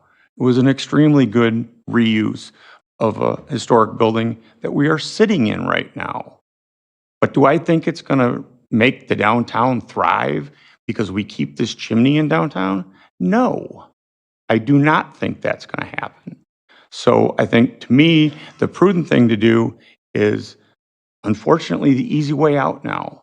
Tear it down and take that off of the burden of the current owner or a future owner. Because if we come up with 500 grand, $1 million, which I'd love to see how we could do that, it still leaves the issue of how do you make that building productive in our downtown? I don't think that with the chimney, it's just another hindrance to keeping that building in the downtown. That's my That's feeling. definitely correct, because I've gotten feedback about that with people interested in purchasing it and looking at it, and then the chimney is a big issue. That's a very interesting segue into my question. And my question, because I didn't see that in the document, is this landmark considered contributing to the historical district? So the overall structure, meaning the property in its entirety, is. Oh, just the chimney. The chimney is not exclusively called out. The property that includes where Pal Joey's is, Bar Evolution, and Phil Elstrom's former apartment is all classified as significant in the packet. And from the Historic Preservation District standpoint, the chimney as a standalone item is not designated one, differently. That being said, staff has treated this as a secondary structure because it's not occupiable space. It's not a building such as this that you would be, activated with a use. Yeah. I understand that, a lot of the bricks are crumbling and are in really bad shape. Is there any possibility to reuse any of the bricks in some other capacity, like on River Street? Demolition gentleman that was here last night said if anybody wants the bricks, they can have them. I know they did that with a bridge in Geneva. A lot of people came and took the bricks. Yeah. I just didn't know if there was a way to do something kind of fun or interesting, like with our new our bathroom park that we're doing right there, or Would just to bring it into, some of these bricks would be dropping 110 feet. Yeah, So I understand that. the lower The lower portion, ones. some of the lower ones may be able to be salvaged. Mhm. Her contractor did say he could make attempts to save some level of bricks, but those ones that are farther up would probably be crumbled. He would just recycle them. What the demo person said is that they would dispose of them properly, they crush them up. If there was a certain amount that you would want to make available, I don't think that'd be a problem. It would be a little bit more risk to have civilians come into a construction site, twist an ankle, getting hurt, or touching other things. But if you wanted to make them available, we'd definitely help out. Just following up on that comment, does the city have space to put some bricks aside and have people come take it, or are we kind of out of space? We can't have a pile of bricks sitting around? Okay. All right. Because that would be nice. It would be nice if we could have a pile of bricks people could come and take, but I guess if we don't have that capacity, we don't. As for the vote before us to demolish the whole thing, I'm going to be a no vote. I don't think that's a surprise to anybody here, but it's a no vote with the understanding that if the vote fails, I would immediately propose and would vote yes on a demolition down to the 27 feet, which is of the little stub. So 22 feet 7 inches. I would vote yes for that. I do recognize. I know I put up a big fight, and I put up a big fight for the tin shop too, even though I don't particularly care about the tin shop. I do feel that we need to start putting fight into our historic buildings, even when they need to come down. We got to have these hard conversations. We also need to start activating the community. We need to make sure that these votes aren't coming up 1 week beforehand. We need some more advance notice. That's as much on us as council. It's more on us on council than it is staff. That's not an attack on staff in any way. That's us. We need to be on it. We need to make sure people know about this so that people are showing up to the Historic Preservation Commission so that we can get ahead of this, because the city can't pay for this. The property owners can't pay for this alone, right? The city could contribute. The property owners are taking on a huge burden. That's a ton of money, right? But we have people who care about these buildings. So again, I'm going to be a no vote on this one. I would vote yes for the 22.7, but this no vote isn't because I think your engineer's wrong or anything like that. It's because I think we need something. We need to start doing something, and sometimes it's going to be hard for us. It's going to be hard for property owners. So that's where I'm going to be on this. I echo what he said, and I would vote the same way. And I think back to the other conversation about how we make sure that this doesn't happen. I look forward to the building conditions survey and the other the other contributing buildings that we have here, so that we are getting ahead of it, that we are getting more notice out to problem facilities, that we're having these conversations much sooner. That the maintenance responsibility of these does fall to the private property owners. And if the maintenance is falling behind, we can't fall this far behind in staying on top of it, that we're having a discussion after getting a memo, very quickly. And yeah, I think this will be a loss to the community. I'll vote no on the total. I would vote yes on the 22.7. Leah? I'll vote yes to move this forward to council, but with the understanding that a lot can happen in a week. So, but I will vote yes for this to move forward to council tonight. More thing. I just wanted to, try to save the bricks or do that. BEI, when they took down the bowling alley, saved the big pieces, the stuff that they could salvage out of that. And it added quite a bit to the cost. They do have most of it palleted up that they haven't used in other places, but they've used it to repair other buildings. And so that could be done. I don't know what kind of condition the bricks would be when they come out of this, especially from, 100 feet up in the air. But if there are bricks that are available that would be in decent shape, I wouldn't be opposed to try to figure out how we could utilize those. And some of the other stuff we have downtown here. Even recreate 10 feet of it somewhere as a monument. Mary Claire mentioned that they could do a memorial either on the riverside or on the street side. Were you thinking of using some of the bricks for that? Like, what type of memorial were you envisioning?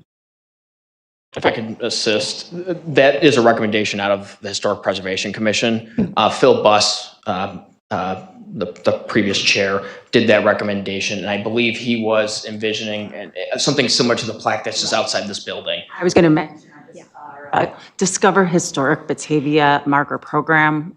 We have 10 markers currently installed and an additional 10 that we've received and will get installed in the next month or so. And that would be perfectly appropriate for the next round. And Phil's emphasis on this was not just the chimney, but I guess, paying, dues to the creamery that once was there. The stack is related to, various creameries over history. So his focus was on recognizing those creameries and those Batavia residents who were involved in that industry over 100 years ago. So it would be a plaque with bricks around it? Like, I'm trying to, is it just a plaque, or are we going to use some bricks and kind of do something with the plaque? There was no, concrete. It was just a recommendation for consideration. So if that's something that the city council felt appropriate, that could be considered. A lot of times what we've done with Discover Historic Batavia is to utilize photographs of the original from the Batavia Historical Society and Depot Museum on those plaques, so that you can see it in all its glory. That was what Phil wanted. We have it for this, suggested. We have the original chimney that got knocked down, and then we have a picture from the 1980s of a Napa Auto Parts store, and it's in the background. I would just like to throw out there that whatever we do, if this is demolished, that I would like to consider using some of those bricks as part of the memorial, whether that's like building a little brick, not a wall, but a brick like type pillar. Thank you. and then putting the plaque on it, I think that makes sense to keep some type of memorial with the brick. I'll keep it quick. So looking forward to the vote. So it's funny, we've come full circle compared to 6 months ago, right? So we need to do that survey. There's going to be more buildings we're going to find in this situation. We've inherited this. No one here caused it. Okay. Let's just keep that in mind as we talk about this. And more importantly, this is going to be a regular thing now. It's going to come up probably once every 3 months, right? So looking forward to working with you to helping on those more. Well, the goal is not further demolition. The goal is to get restoration, right, and prevent that. And I think that's the point. So we can't ignore it anymore. It's going to be a regular part of our life. And the public's we're gonna have to help the public get used to that, right? Because that may mean some golden horses leave, right? But on the flip side, maybe we have a whole new set of cool properties. I remember Sturdy Shelter. I didn't think that ever happened. That happened. Believe it or not, even Riverside. There used to be a 1970s Walgreens, right? So we have a lot of great. Before that. Yeah, we have a lot of great examples of these buildings being reappropriated. So I hope we focus more on that and less on unfortunate situations like this. Like I said, it's just going to be a regular thing now. So we're just going to have to put some structure in place to handle that. And let's vote. Right. And anything else? Okay, roll call, please. Baraza. Aye. Nancy. Aye. Beck. No. Malay. Malone. No. Sofa. Aye. Wolf. Aye. Barron. Aye. Lehman. Aye. Loman. No. Pieper. Aye. Fehrenbach. Aye. Anderson. White. Aye. With the absences, Laura, do you want this on the regular agenda at City Council? Yes, please. Just want to confirm that. I don't know if this is for Alan, actually. I'm just curious if there's anything on the rest of the agenda that can be moved to the December 9th meeting, or is it all critical for now? Let me look. Poking the Lehman rule. Let's see. Yes.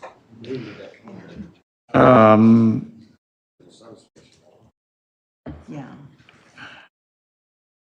I think the substation one we need to do tonight. And the tax. Home rule tax, those two we have to do. So do I need to make a motion to move the other ones, or? What we'll do is basically real simple. We'll go through resolution 2025-138R. We'll table that to the next cow meeting.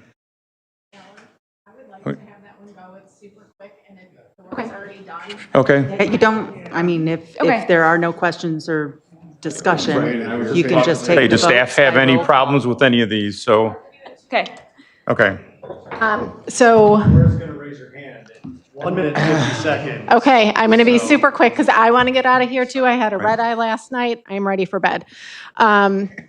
Or like the night before, whatever, my days are thrown. But with the wastewater treatment plant, we were looking at the connectivity and with the realignment with the food pantry being relocated, and we have the nice new staircase going from the Parmarco building down to that middle level and then down to Flynn Street. We wanted a sidewalk. We have the diagonal parking there, and there's no sidewalk that goes all the way across the frontage of the treatment plant. So in one of our meetings recently with Austin, I said, I really like the sidewalk to go in. You're looking at putting in a lot of employees potentially in this building up here. They're going to utilize the river path and the prairie path, and I would prefer them not to be in the street. So we actually just completed the work. It was done in the last couple of days. The sidewalk's in. They've already signed the easement. This is just for us to approve it, and it's because it's on their property because we own to the curb. So it's, I think, a 10-foot easement to cover the sidewalk. And it would be looked at again with redevelopment in the future. Does anybody have any problems? Because I think that that's one that's pretty easy to say yes to. I move that we adopt resolution 2025-138R for positive recommendation to City Council. By Malone, second by Lehman. All those in favor? Aye. Opposed? Motion carries. That could go on the consent agenda. I would just ask if the fire chief feels that there's anything time sensitive about the cardiac monitor. We don't have employees to run it yet and a vehicle to put it in, right? Okay, so that one can. How does that have to roll the money next year? Yep, 7.9 will move to the next COW meeting. Contract with the substation. Okay. You want the substation one to go through? You want to do that tonight? So it can just be put onto the city council Council. meeting and it can be discussed there. You do have that option. I can explain it real quick. I mean, it's our main substation. We got we have aging equipment. There's 3 bids that came through. One bid was real low and looked spectacular. And of course, too good to be true. When it looks too good to be true, it's too good to be true. So then there was a second bid and a third bid. The third bid was really quite high. The second bid is within budget and actually meets all the parameters of what we need in terms of the work that's being done, along with a 10% contingency. So it's a little bit higher than the budgeted amount, but we can cover it from the electric's general capital and supplies account, which has got extra money in it. So this looks to be the best bid. They got 3 bids, one too good to be true, one too expensive. It's like, the 3 little, 3 bears, the one right in the middle looks pretty good. And Not going to comment on it. So I think that this one should be recommended, because it is work that needs to be done. It's a little bit over budget, but we do have money in other funds to be able to cover what is a little bit over budget.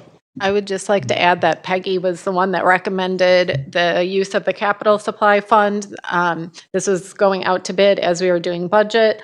The work would start ASAP, January 1, and it needs to be done by the end of May before the heat comes through. There may be an occasional closure on the street and or the adjacent sidewalk, just moving in material day of thing, but we'll keep everybody posted.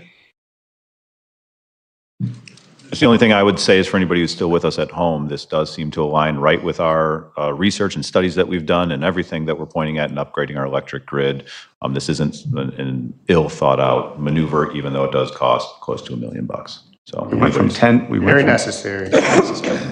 We went from 10 to 3 viewers, so I don't think there's very many watching. Not that I move for approval of resolution 2025-130-R, approving a contract with the Morse Group for the construction of the substation. Reconfiguration in the amount of $863,375, which includes a 10% contingency.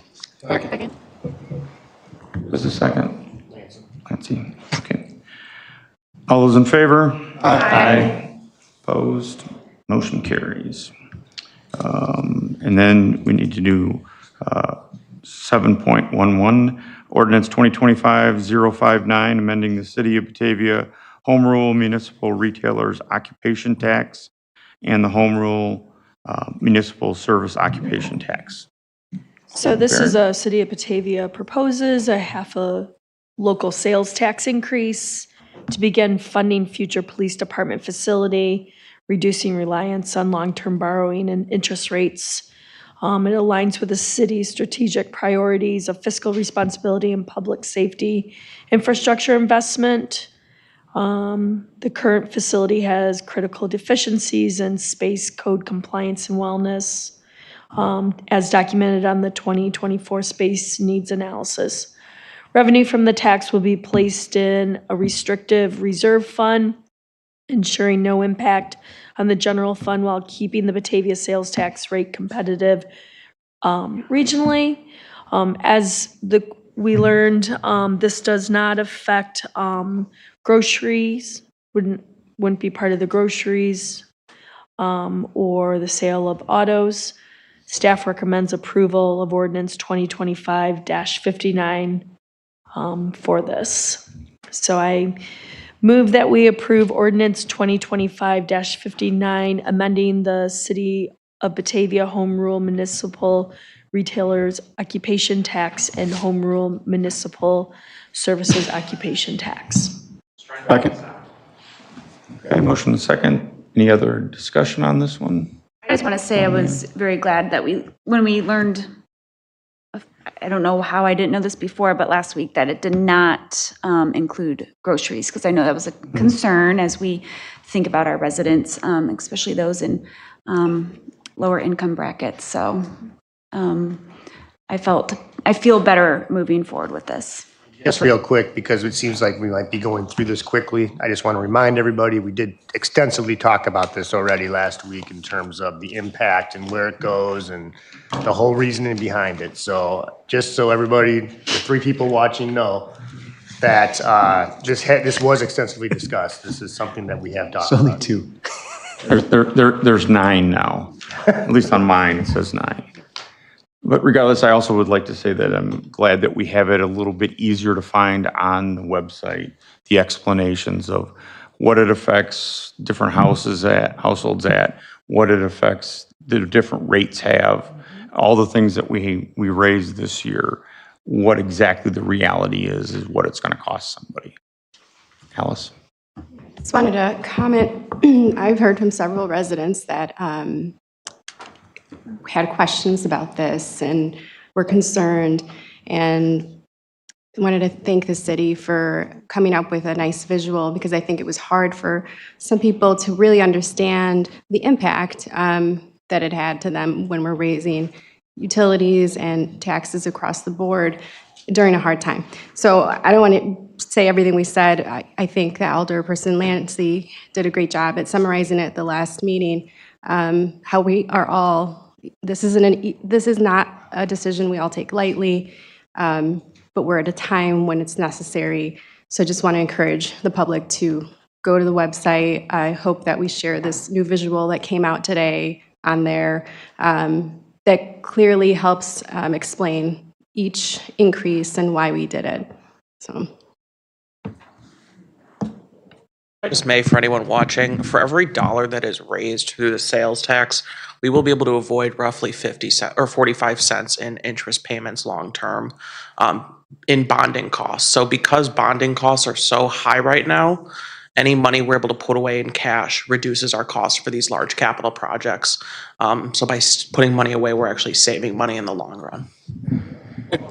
That is a good point, Max, and I wanted to bring up that just to put it out there, I want staff, and I think council should keep in mind, let's keep an eye on this. If all of a sudden we have 3-4 rate drops, before mid next year, let's reevaluate, see what that looks like to borrow money now. And, obviously you guys would do that. Absolutely. Peggy won't allow us not to. So, but yeah, so I just wanted to put that out there. How much do we anticipate this is going to raise each year? $2.4 million per year, but in the next budget, only 1.2, because when we notify Illinois Department of Revenue of this change, it won't get implemented until July 1st. And we anticipate building a new police station in the next 5 to 10 years? Yes. So yes. Raise $10 million towards that? Yeah, it's a pretty small slice of it and of what our potential debt will end up being. But if we could raise, a fifth or a quarter of it, that would be huge. Mm-hmm. Especially if we're going to take 30 years to pay off the bonds for the rest of it. And it will be contributing toward the payments on the debt as well. So in the beginning, right now, we're using it as the savings account to pay down or to put money toward the construction. But the future is we've established a $2.4 million fund for the payments that we'll need to make on the debt that we do issue. Do we have a rough idea of how much it would save per household? I did some rough calculations before this that suggested to be about $400 over the life of it, but I don't know if my logic applied to bonding in the same way. As we have not established the cost of the facility, right. I'm not sure that we could back into that number at this point. Can we give like an example? Do we have a rough estimate of what we're expecting? Sure. Just to help. Okay.